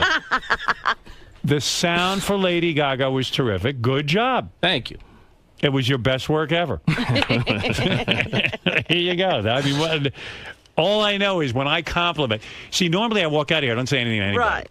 And then I get blamed because I don't acknowledge You never anyone. acknowledge anyone. So for once, I walked by, saw Scott, say, Scott, great job today. And that started a whole slew of problems. Fuse got lit. That was the worst thing you could have done. It started problems with other people. Yeah. I mean, I just said, job well done. Most people around here think I don't do anything. Well, that's their perception. So because it looks like I don't do anything, but actually, you know what it is? You're so cool, calm, and collected. I'm multitasking. Nobody knows. I'm working my fantasy baseball, and at the same time, I'm engineering. All right, thank you. Thank you, Scott. Thank you for the compliment. Let me just explain. Certain jobs, certain No, you people, did already. All right, we get it. You're winning. You're winning. Sometimes I do all of it. Sometimes I do, understood. 10% of it. Whatever. Whatever you did, you did well. Good. The team did well. To all the guys on the team, congratulations. Do me a favor. When you do something, write what you do on your head. That way I'll know how much the percentage of what you did. Make your credit. Like credits, like movie credits, but write them on your head. Scott, you're being called out. No, that was my audition for Ronnie's show. Scott, did you really have very little to do with this segment, and you're taking 10%? I had 10% of the contributions. I don't know the percentage. Whatever the fucking thing is, the segment went off great, and everybody was happy. Okay, I work with other people around here, and we get the job done. That's it. A lot of these other people don't seem to think you were the main ingredient. I'm not a main. I obviously didn't do anything. Okay, I have to follow up. Gary wanted to make sure that the piano got in there and got set up properly, and I did. He passed it on to me, and I contacted people I had to get in touch with to make sure that it was done. But when they broke down the process, it seemed like you had a very small part, yet you got all the credit from Howard. I get the credit and I get the blame. So You know, sometimes you get blamed for something that doesn't go right, and I have the same responsibility. I mean, if it didn't go well, then I would have gotten all the blame. Right, Tim? You're stirring the pot this morning with your news reports. Really ignited a couple of feuds. First off, with Ronnie, he really took offense to the fact that you were not willing to Yeah, cover. well, a couple of things. We thought the audition was at 8. We're short-staffed. Everyone is working longer days, more stories, and we made a decision at 5:30 that we weren't going to cover it. Well, you didn't tell me that. Yeah, I told him that at 6:45 when he texted me. No, she just didn't want to come there, and, you know, it was too late for her. Ronnie's obviously... Will you please? Feels hurt. Feels hurt. He's not Howard. Go there. Sorry. He also seems hurt, though, that he seems to think there's no punch in, punch out here. Like, so, you know, he didn't accept your short-staffed reasoning, and he thinks you should have been there. See, he wants to get on camera. Regardless. Yes, you do. I see you hovering around like a bee. I'm supposed to be here. It's my job. At least I'm here. Right. At least I do my job. In retrospect, you wish you had How gone. do you not laugh? That doesn't make you laugh. I'm always laughing. I'll do my Flavor Flav. What? But he seems to think that no matter what, even if you were short-staffed, you should have gone the extra mile and been there. You said you claim that points to the fact that he just wants to be a celebrity around here. He wants to have the Howard type of. I can see how his ego may be bruised that we weren't there to cover it. We'll cover everything else. Believe me, we're just going through a little transition now, and we'll be there for him. Absolutely. When he wins an Emmy, we'll be there. Yay! Now with Scott, the engineer. Yes. You stirred the pot once again. I mean, this is turned into a major war, and right now there could be sort of controversy between him and Tim Sabian starting to brew. Yeah, well, with this story, I was just reporting the news. Scott left out an important phrase. When Howard said thank you to Scott, he could have said, it wasn't just me, it was Chris and Sarah, and just go down the list. I know I've done that in the past when someone has thanked me. Just recently, Shuli helped me with something, and when Brad, my news director, came in to thank me, I said, well, you know, Shuli also helped me with this as well. So, you know, things happen. Sometimes you forget. So, but it definitely... Throw me under the bus. I'm not. Lisa, I you said, don't. It's a team effort around right, here. But you... I didn't take all the credit. You neglected to say. He walked by the office. I said thank you. I'm not going to start with him. Oh, this one did that. I don't know who did what. I know that we got the job done. I'm not going to start listing a bunch of people. He knows who works around here, and it's a ridiculous situation. We made sure that segment with Lady Gaga went off perfectly, and that's the most important thing. I do have to say, I saw Scott in the studio working with Horace, her engineer, and I saw Scott working with Horace at the mixing board. Yeah, well, thank you. So obviously I did do something. I didn't do it all, and I tried to explain. Sometimes I do it all, sometimes I do some of it, sometimes I do little. Every situation is different. Are you going to say something to Sarah today? No. I said what I had to say on camera. Sarah should stay out of it. It had nothing to do with her. It had to do with how it sounded in the studio. Whether the piano guy, I mean, you know, that's ridiculous. She shouldn't even say a word about anything. That's her job. Okay? So I don't know what the big deal was. The credit was that Howard was happy the way it sounded. Okay? I'm not a secretary. I'm not responsible for getting pieces and parts delivered. Okay? That's somebody else. I'm responsible for making sure that segment sounded good. And that's what it did. It sounded good. I don't operate on, I'm not a moving van. I just reported what she said on our news report. Well, she's wrong. She should just stay out of it. Well, you need to tell her that. I can't tell her that. This has to do with the way it sounded, not the way the guys moved the piano in. Okay? Gary wanted me to make sure that everything went all right before he went on vacation. and he put me in charge of that. And I did. I made sure that everything went all right. Okay? They had all the information of... I wrote Jared an email. I said, do you have all the information? Because Gary didn't give me the information for the Steinway people. He just said, make sure the piano gets here. I said, okay. So I contacted Jared. I said, do you have all the information?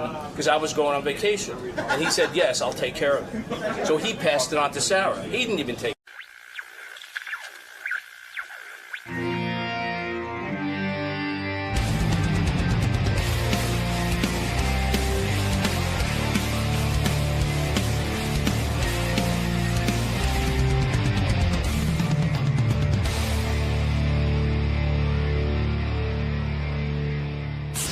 So yesterday, I was very busy. I did a photo shoot for Ralph. Oh, is this the cover of... Well, Ralph has an app. I'll explain to people. Okay. You're in the loop. Yeah. Ralph. Wow. You know Ralph. He has an app that's a magazine, but it's a It's for your iPhone, I guess. right. There's no paper magazine. It's just a magazine on the iPad. Or I guess you could get it on the Android. I don't know. But it's an app. So he asked if I would shoot some pictures for the cover of the app, but it's really not I don't know how to describe what he's doing. So when the app opens, would your photograph Yes, come up? it'll come up eventually. Every month they have a different magazine, and it's devoted to all things geeky, you know. So it's a different cover. Yeah, every month, different cover. So you're shooting this month's cover. Well, some month, whenever I get to it. But I shot it yesterday. We got a location. Ralph was. Is Ralph on the cover? No. We shot a group of people who are all these people who go to the comic book conventions, and they dress up as various characters. They're in their costumes? They're in their costumes. You actually interfaced with people who go to these conventions? Yeah, and they have these elaborate costumes, and I thought it would be interesting to shoot them out into space. Well, they're doing well. There is an article on them that I guess Ralph's magazine is writing. Yes. And I thought it'd be interesting to shoot them in a very... Now, see, this is encouraging this. Yeah, it is. It is. But listen, I'm the photographer. Ralph is the magazine guy. He's the actual encourager. Yeah, it seems that Sam Simon is involved. He's the publisher. So I guess he's the guy with the money because they rented a location for me that cost a couple of G's. You were in a studio? No, we shot on a location at a townhouse. I wanted to put them in a beautiful, rich setting. So these weirdos... It's like superheroes kind of hanging out in their mansion, so to speak. No, it's weirdos hanging out in somebody's nice house. I'm telling you what I was doing conceptually as the photographer. Of course it's weird. Well, you know, I liked them, actually. They were all really nice. One guy who... These are the people, did you ask them where they lived? And I was so busy with the technical aspect of shooting this picture. It was so difficult for me that the first setup was almost 3 hours because I was having technical problems with my equipment. Yeah. Well, I was shooting with all indoor flash because there's no light in these apartments. It's all artificial light. Not in a townhouse, yeah. No, the windows open up to another building. Right, they're very closed in. Yeah, there's no light. So you have to create your own light, so to speak. And this was rather complicated for me. You know, I'm not a professional photographer. Was your teacher there? No. Oh, no. You're on your own. Yeah. Well, yeah. I had to call him, though, at one point. My flash wasn't firing remotely, and I was having a bitch of a time. I asked his expertise, my teacher, Doug, and he was helping me, but over the phone somewhat. And then, you know, what could I do? I couldn't get the equipment working. I had to go to Plan B. Wow. Yeah, I don't know what happened there. So you're stuck. Yeah, but I enjoy it. You can't even move this along. I was very stressed out, though. I get very stressed. I want to come through for people because, you know, Ralph and Sam had rented a space. It felt like I was the pro in charge, but I don't have like a lighting team or a crew. Like I'm kind of on my own. Yeah, I'm on my own. It was. And that's a big job for on your own. Couldn't get into the location. Yeah, I needed to set up for 2 hours, and I didn't have the 2 hours to set up because you get in at 11, and at some point I burn out. I got to get home and get to work. You know. Yeah, this isn't your real job. No, but it felt like a job. It felt harder than the radio. I was there from 11 till 5 o'clock. And I couldn't even get the shots I wanted, all of them. Well, I was thinking about you. I said, you know, the thing you really know how to do, you never had a teacher for. Right. Right. And now all these other things you do, you have to have a teacher. Well, of course, because don't forget, this was my job. I went out and made a career out of this, and I had years and years to study it. But you didn't know what you were doing. You never had a teacher who said, now, Howard, you're supposed to say this. Right. Well, this You is a taught hobby. yourself. This is a hobby. It's not my career.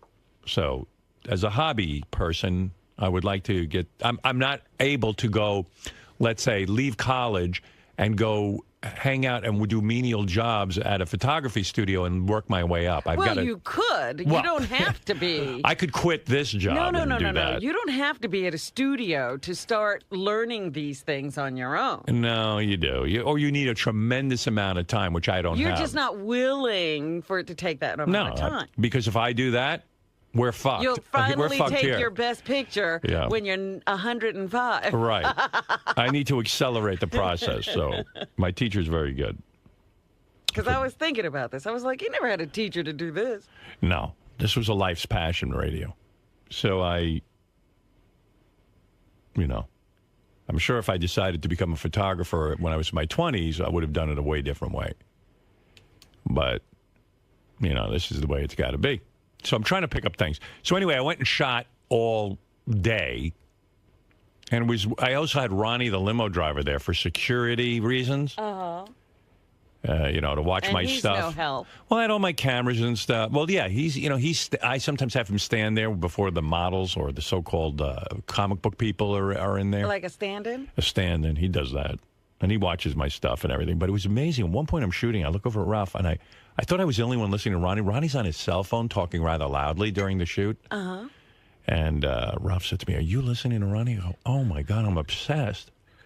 So, First of all, why is he on his cell phone? I don't know, but it's something important. So he steps like sort of back out of the room because he wants private time, but he's talking really loud. He goes, "Listen, I don't care if she gets 10,000 votes. This girl is not going to be hot chick of the week. Now look." Now he appears to have some sort of organization around his Twitter account. And now he's having to make decisions and yell at people who Robin, are trying to do things. He sounds like Hugh Hefner. He's like he's finally in charge of something. Ronnie's in charge of nothing, and now because he's up here, he's got some sort of weird TV deal at you Fox. started this whole I did.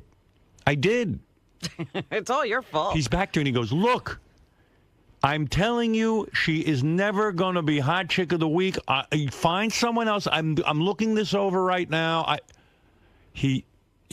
I got to tell you something. When he got on Twitter, he knew what the fuck he was doing. He had nothing to say. Right. I said to him, "Ronnie, why don't you pick a girl every week and feature her picture?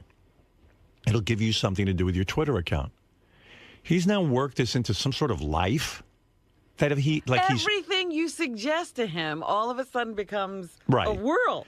And it's almost like I endorsed it because I came up with the idea. So now he's gone full blown into it. And he is so involved with Hot Chick of the Week. It has politics. It has drama. And then on the other thing, it's going to be a TV show one of these days. the other thing is he calls Mondays Mund Days. Oh, God. Mundays. That's his other big thing. And what happens on Mund? Nothing. Nothing happens on Monday. But it was so weird listening to him on the phone. It almost sounded like young big business. Like when you have to first got started in the business. Except Ronnie's 60-something years old. But you should have heard him barking out the. And listen, who's he yelling at? I don't know. It appears to be a contingent of people. Like it seemed like there's an organization. I just thought he would get This is like a madhouse. Yeah. Look, it's not gonna happen. You got to tell her. It was like loud, and he became very, very aggravated. You got to see it. I was like, this guy used to sit at home picking his ass. He's got a whole life now from the show. This all happened when I took him out of the limo and let him stay here every day. Yeah. He insinuated himself into every situation. And then Fox flew him out onto the red carpet out in L.A. for this MMA. There's a big MMA event. Fox is now covering mixed martial arts, Okay. So they fly Ronnie out there because supposedly this TV deal for Ronnie is in play. They're still talking. Yeah. So he's on the red carpet, and I figured he'll just stand there and someone will just throw him off the red carpet. And like, who are you? Yeah, they started interviewing him. This is a woman from Fuel TV. You want to hear Ronnie on the red carpet? Sure. Yeah, it's remarkable. Look out, people out there, this would give you hope. If Ronnie can have this happening, right, anything is possible. Right. He's like the Kardashians. No, worse. He's not even fun to look at. So he's on there, and he's, and like real celebrities, he's like, I can't talk about this, I can't talk about that. A lot of stuff he can't talk about. Really? Yeah. Like he can't talk about his deal, his TV deal. I guess his agent told him not to Can you speak about imagine it. that poor agent? Yeah. I know the agent.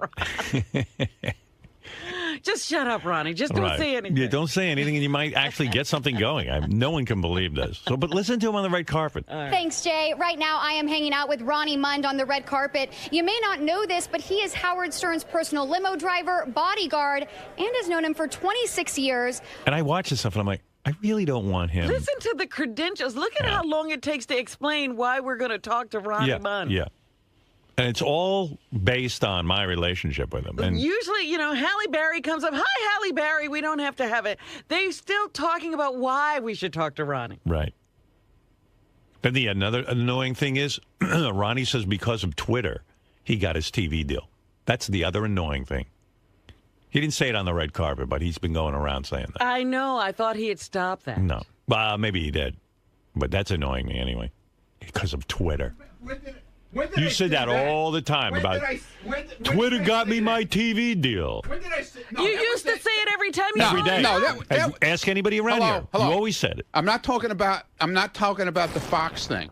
No, I'm not talking about that either. I'm talking about around here. You were saying to me, Twitter got you your TV deal. Stop it. You don't let me talk, man. You just asked me a question. I'm answering you. No. You said, where did I hear this? I said the Twitter thing, the TV show was the other one, that sitcom baloney thing. Right. Okay, that one came through Twitter because the guy called me through Twitter. But it doesn't come through Twitter. It comes through this show. I understand that, and so I when said you talk that to the people, woman. When you talk to people, I when know I you did said the that interview, to the woman. what is wrong with you? Why do you have to break my balls? You know I appreciate what you do for me. It's just you're full of shit, man. If you you're say I don't. You're dopey. You don't understand. I'm not dopey. Twitter That's is why not. your agent said I be didn't quiet. say Twitter. That's why the agent had to tell him to shut his mouth about the TV show. He was fucking that up. No, I didn't. He talked himself out of everything.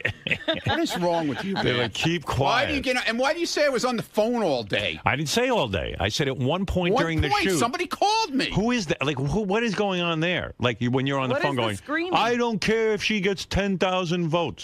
Like, who do you Who talk are you to? talking to about that? Well, you don't, dude. I thought you were doing a photo shoot. You're Ralph listening and to Ralph and I were consumed with your conversation.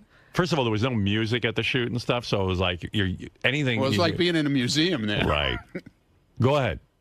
Who were you talking to? I was talking to somebody about this. Who's somebody? This hot chick of the week thing. Who's Right, I know somebody? that. Xena. I was talking to Xena, the girl that works with me on this crap. So she works with you on it. Like, Yeah, she helps me pick girls. What she does is. So you were against one of the girls being chick of the week? No. That's what I got from the conversation. No, that's not true. There was one girl who had more. I had the month of December. Okay. I'm You have starting to hear sound the- like JD now. Come on. You know what? Howard TV was covering me shooting this I'm thing so for Ralph. glad. Did they get this? It might be on the tape. If it is, you got to hear God. him. I don't care. 10,000 votes or not. She's Nobody not had gonna be nobody had 10,000 votes. I don't care if she gets 10,000 votes. First of all, there was no votes. It was suggestions. All right, go ahead. So tell me who you're talking to. Xena. And Xena Buddy's girl on Twitter, okay? And in December, what happened? So the month of December, I decided to put up 2 hot chicks, former hot chicks of the week. Right. As hot chicks of the month, the whole month of December. Wow. 2 girls. I didn't sanction that. Go ahead. All right. Well, I did. It's growing. So Like mold. I put up on Twitter like a week or 2 ago for people to put in suggestions, who to pick, who they liked and stuff For like Hot that. Chick of the Month. Right. For Right. Hot Chick of the Month. 2 girls. Right. Okay. So this one girl thought she had, she kept bothering Xena that she had, she thought she had a lot of votes and, suggestions. I didn't even say votes. I said suggestions. Right. And I said, no, she doesn't. Because I looked to see who was voting. Yeah, not voting, but suggesting this one, that one. Right. You kind of do a mental tally and you Right, say, exactly. I It's see. not like it's the vote for president. But or can't anything. Xena do that? Why is there No, a I problem? like doing He it. kind I of want to do it. Thank God for him, because otherwise I think the standards would be dropped. Right, I exactly. mean, like Hefner looks over every But magazine. Xena doesn't even take a look. I No, don't no, what understand. Xena does- Why did here's what- Xena think the other girl should be hot No, chick she of the didn't month? think. I just wanted because she contacted Xena and thought that she should be it. Right. And I didn't think so because Why are you on the phone? I still don't know why you're on the phone. because I was talking to Xena about it. Because He I was had saying to put, I had to the put girl- up this morning the girls. Robin, listen. I Okay? think I have it. Okay. I think I've got this warped world My that Ronnie head's gonna lives explode, in. Okay. yes. It came down to 2 chicks for hot chick of the month. Right. One of them And said, the girl who's in charge of it can't figure it out. No. One of them that's said, not, that's not it. no. That's This not girl it. called. Stop Listen it to me. now. This girl calls in complaining to Xena. She didn't call. She emailed her. All right. She emailed Xena and said, "Look, I really do think I'm hot chick of the month, despite what you guys think." Right. All right. Exactly. So Xena had to contact Ronnie about it. Exactly. Because That's what was going on. Ronnie's like, "Look, I'm firm on Hadn't this." you already picked Hot Chick of the Month? No, I went right up until yesterday, and I decided yesterday who I was putting up. It was, Then why was there even it a was conversation on Saturday? No, this was yesterday. Oh. What are you talking about? I don't Where know are when you? this happened. It happened yesterday. Seems all very odd to me. Everything seems odd to you. I didn't know you branched to hot chick of the month. I thought that No, maybe it's you're the, taking. end, it's the end of the year. Are you taking on too much? So why isn't she hot chick of the year? No, because I just want to. Is there a hot chick of the year? No. Okay, because here's what I'm thinking: take Okay. the 12 finalists, hot chick of the month, And It's have too a much. vote. It's too much. It's and too then much. It's go too out much. live for the 12 finalists. Go out live where? Have a to your beauty clubs. Now pageant. you have something to do when you get on stage. These are the 12 finalists. Yeah, but these clubs don't want to do that. It takes up too much time. all right, You want to okay. do it here? I'll do it here. No. You No, see, you no, don't I want don't to want do to do it here. You don't want to do it here. See? No. So no, that's no, why I want nothing to do with you. and your Take hot it chick to of the Fox. Yeah, you'll have it on your Fox show. Yeah. Yeah. Well, they probably would let me have it on Right, there. right. Well, See, that don't would talk be, about that it. would be a great thing. A great thing. That would be a great thing. So why don't you get 12 finalists and then pick a hot chick of the No, year? They seem I- to care. Listen, here's what I did. I told you what I did. I didn't want to make a whole big deal. I just said, people put in suggestions who you think should be Right. hot So chick. of the month. I heard Two- you being, I said I two heard you girls. being very firm with Xena, though. I heard you kind of like, look. Yeah, because the girl insisted that she was the one that should be it.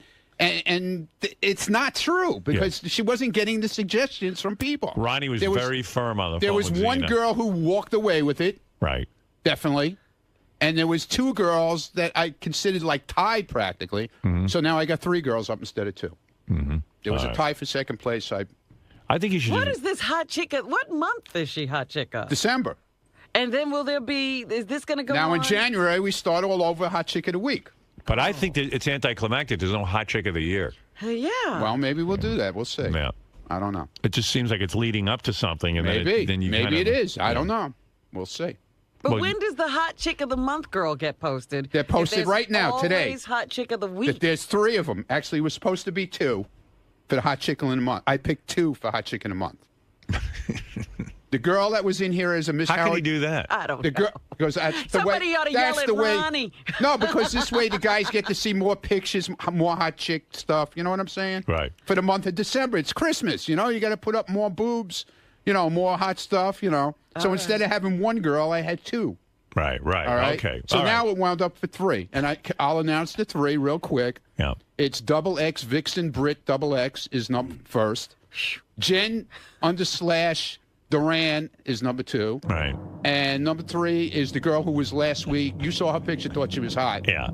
At model barefoot _ model _ barefoot. Those are the 3 girls up for the hot chick of the month. They're still up for hot chick of the month. They went up this morning. They are the Do you hot, notice a pattern? They that- are the hot chicks of the month. Every okay? hot chick seems to have an underscore in her. No, except Vixen. Except doesn't. she She doesn't just have. has a million X's. Right. Yeah. She's like, XX. wow. Yeah. And was Vixen the one that had the All the impersonator? tattoos. No, she had all the tattoos. But didn't she have an impersonator who was like VIXXXEN and people? Yeah, get yeah, and confused? they blew her account. See? They shut her account down. Yeah. It was a whole thing. See, Robin, I'm up But on it. Xena got her account back for her. Oh, good. Yeah, Xena has an in with Twitter? Yeah, she does, man. Yeah. Because when I first went on Twitter, some guy came on as me and changed like one letter. Right. And he was like cursing all the girls out and stuff. Right. That could ruin your whole hot chick thing. Yeah, it ruined my whole. I only had like maybe 100 followers then. This is before you started talking about it. And you need to protect your hot chick. They shut my account down. Right. So and it wasn't even me. So she went and somehow got in touch with Twitter. How many followers do you have now? 100 should be like 123,000. It's about the same circulation as Playboy at this point. Yeah. No, so he's in business. Yeah, man. How about Hot Chick of the Week magazine? Like start an app like Ralph did. You going to shoot? No, I don't want anything to do with it. You should have seen this guy yesterday, man. Go ahead. He was out of his mind with this stuff. He was like, what's her name? Annie Leibovitz, or whatever her name is. Yeah, it was like Annie Leibovitz. So do you drag in like a ton of equipment? Yeah. I brought in suitcases full of equipment. And one of his lights was like all screwed up, and he had to call for help. And the guy told him what to do and got it working, and he had it all set up. I had a hardwire. It was cool. Yeah. It was cool. It was a cool shoot. Why wouldn't you get an assistant for a day like that? You want to know what, Robin? I don't know enough to tell an assistant what to do. I just have to do it. I wouldn't say, I don't know anyone who's worked with me before. I mean, so I have to set up this stuff. Well, Ralph helped him, and I helped him a little bit, and then like he gets all like wound up when people start telling like they want to do this, and then at one point he says, "Listen, I got to take this thing over." Yeah, I did. Well, you'll see the tape of how on TV. I mean, it was first of all, Ralph. Oh my goodness! Starts saying, "I want you to do this. I want you to do," and I go, "Ralph." Why would you get involved with Ralph? I know. So I go, "Ralph, I gotta do my thing here a little bit, okay?" So then I see Ralph with his cell phone, and he starts taking pictures. I go, "Ralph, why don't you take the pictures and I can go home? You're going to stand there and take pictures? You essentially hired me to take the picture for your magazine. Right. I need you to help me." Are you going to say, "No, but I'm shooting down here. Why don't you come down?" I go, "Listen, you shoot the picture. I'll go hang out." Right. Dude, I can't believe he spent 6 hours there. Oh, my goodness. Well, they asked me to do it, and then I yelled at Sam Simon. I wrote him a note of apology, by the way, because I got testy with him. I'm shooting, and it's getting late now, and I'm tired. Yeah. You know, I've been up all morning. I get up at the crack of dawn because of this job. I'm in that rhythm. Yeah. You know how it goes. So I'd been up since like 6 in the morning or 5 in the morning. So it was getting late for me, and they wanted these pictures. And I said, you know what? I'll do a picture of the two superheroes playing chess or something. I have the library. It's very nice. But it was a big setup. And Sam was helping me. He was being nice about it. But then I'm trying to take a shot. He's in my way. I go, "Sam! Get out of... Listen, go over there. Over there. Where should I stand?" He goes, I say, "Out of the room." Wow. Because, listen, it's all on my head. And I take it seriously. One thing you know about me, Robin, I take everything I do seriously. Absolutely. Why bother if you're not going to be serious? Exactly. Like Hot Chick of the Week. You got to take it You're seriously. yelling Ronnie's on very the serious. phone. That's right. Yeah. But I was hiring Ronnie for security for you. And Ralph called me back. He He was said, busy running his own corporation. Ronnie said, "You don't need security." No, I didn't say that. That's what he told me. No, I said, "Are you sure that's what he really wants?" He said, "Well, let me call him back and check." Oh, because he called back. He said, "Ronnie says you don't need it." No. He explained the situation to me. Right. He said what it was, where it was. I just wanted somebody watching my stuff and my gear. And we did that. All so right. everything was That's cool. all. All And right. everybody was cool. Everyone was great. Yeah. Yeah. Wait till you see these pictures, man. I'll tell you. That one guy, Chewbacca, whatever his name is. This guy has a full. I never saw anything like it. He looks more like Chewbacca than Chewbacca. He wore stilts. The whole thing. He was crashing into He the was like ceiling. 8 feet tall. Yeah. Crazy stuff. It was insane. Walk slow, dude. It's a fascinating world, and there's one woman who hot actually, chicks, man. one woman actually makes a living off of this. Really? She's worked it into a whole business. What is the living? What does she do? She Go goes to parties? conventions, parties. Her costuming. She makes costumes for other people. She's worked it into a major business. Wow. I mean, it's a thing. It's like Halloween all year long. And how did Ralph find these people? Does he go to the conventions? He went to all the conventions, and he would send me pictures of them, and I would say, "Oh, I like this one, I like that one," or he would pick them, So he met them, and I guess they're writing an article on them. But yeah, that other guy, his partner, life mate, whatever he called him. Yeah. was interviewing each one at a time and doing a whole interview in the back room. Right. Yeah. Yeah. So there was a whole thing going on. Okay. But it was really cool. It was fun. But demanding, I take it seriously. So anyway, getting back to Ronnie on the red carpet, this is unbelievable. So here he is. Ronnie's out in L.A., and he's on the red carpet. He's like Brad Pitt. Thanks, Jay. Right now, I am hanging out with Ronnie Mund on the red carpet. You may not know this, but he is Howard Stern's personal limo driver, bodyguard, and has known him for 26 years. I also hear that you have a pilot coming up on Fuel TV. Tell us about it. I'm glad to be here for Fox and Fuel TV for the UFC, but our deal with you guys, I can't talk about right now. It's very top secret. Mum's the word? Mum's the word. Look at this guy. Mum's the word. I love him. He's like a diplomat now. Yeah. I'm very happy to be here for Fox and Fuel TV. Can't talk about my next project. He's like Jennifer Aniston. I was trying to be, professional and act like an asshole. He would rather just talk about what he's here for and not talk about his personal life. I can't talk. Yeah, right. Oh, the whole interview is hi, I can't talk. You hear this guy has more things he can't talk about. That's the best. Because then they start asking about me. He knows not to talk. He goes, I can't talk about that either. This is the guy who I learned, man. Let's talk poetry. Oh, that poetry we're going to get to in a minute. That's the greatest. Everybody was a buzz about I'm working on it for the party. Oh, great. Oh, Little Mikey wrote a song to Winter. Yeah, really? Fuck him. Did you hear it? No, but fuck him anyway. I'm going to send the poem over to like a 6th grade teacher and have her grade it. I'm not going to tell her who wrote it. Oh, is that why Jason took it from me the other day? Yeah. He told me. Why are you doing that? Because it's funny. He told me he needed it to post it for something. Right. Look, which we was know bullshit, what obviously. The 6th grade teacher's going to say. Now, what are you going to do? Why are you going to do that for? I think you're going to do well in 6th grade. I think. Thank you. Sure. I think you better go a little low. You know what's weird about your poetry? Like when you write about winter. Yeah. You write about winter. Yeah, I mean, you're so literally like winter is cold. Okay. Winter, the leaves fall I didn't off say the it was trees. cold. Well, whatever you say. Winter is leaves falling off the tree. Winter, the clocks. It gets dark. It gets darker early.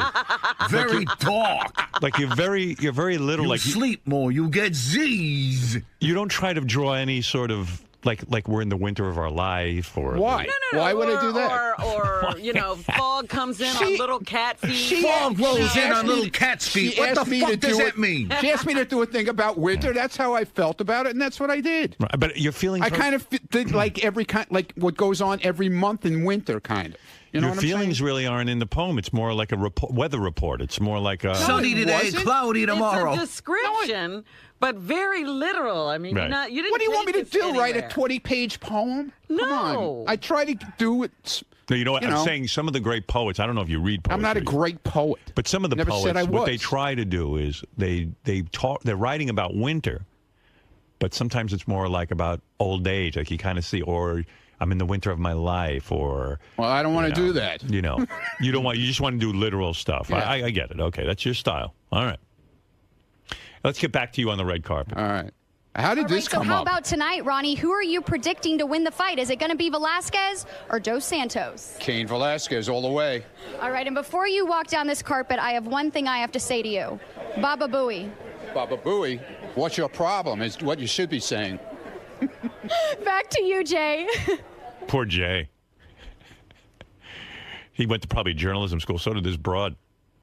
She was hot. Yeah. And Ronnie, then Ronnie on the red carpet. Like you think that this was just a fluke and someone interviewed him, but no, that some other chick came over to interview him from some website. Karen Bryant for MMA Heat. I'm here with. I'm just gonna. Can I go, Ronnie, the limo driver? I like when she gives her credentials. She says she slurs at somebody. You don't even know what the hell she's saying. Right. She's embarrassed about where she is and who she's interviewing. Everything. I'm here with and Ronnie the limo driver from the.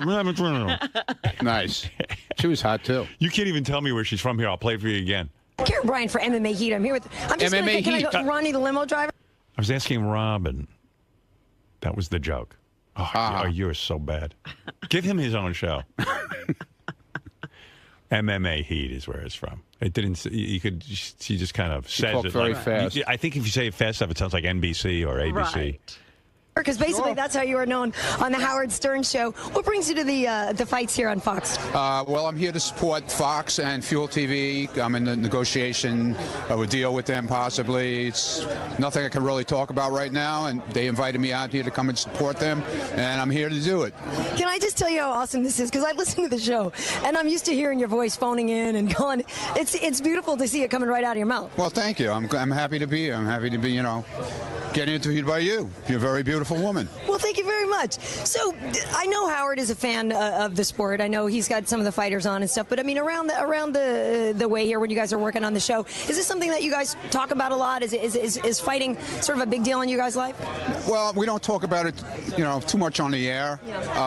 But we have guys at work that are big fans. Like we have guys like Richie Wilson, who's one of the producers for Howard TV. He goes to all the fights. He's friends with some of the people in MMA and UFC. Oh, my God. This is some interview. Oh, my God. Richie Wilson's here. My plumber likes the guy works on the show. Right. She asked me about people who work on the show if they're into MMA. The guy in the parking garage. Why is that so fucking funny? Look at her. I think she's referring to like Robin or Fred. I said nobody. All right. And UFC. I can't win. So we go to the fights. We went to the Philadelphia fight, and we saw somebody get his ass kicked in pretty bad, which I was really upset about because I really dig Tito. Oh yeah, I was at that fight, but Rashad looked really good that night. Yeah, he looked really good. You're crying over there. This is it's been a Ronnie weekend for me because I watched Ronnie's block party. Oh right. Oh yeah, I want to talk about on that Howard too. TV. I want Is that the greatest special? Oh, dude, I want to talk about that. Couldn't turn it off. It was just amazing. Could I just bring something up about that? Scott went around saying, I hadn't seen it. I watched it this weekend also. Right. Okay. Scott went around saying that he was very insulted about the whole situation. Because he's a lunatic. Because he's the only one who got hammered. 90% of the show was him getting hammered. Bullshit, man. I got hammered. Sal got hammered. Everybody got hammered. Because it's like a photograph. Everyone always looks at themselves first. Right. They only see themselves. He only sees himself. He didn't see what's going on. Yeah, really. Yeah. He came out on fire. I hated to see Tito get it, but I know Tito had just been in a fight not too long before, and I was happy to see he tried to put up a good fight, but the best man won, I guess. Yeah. Well, and I have to think that there's a little bit of symmetry in between what Howard does and what you guys do, and what MMA is sometimes perceived as a little bit too raw, a little bit too much on the edge sometimes, and yet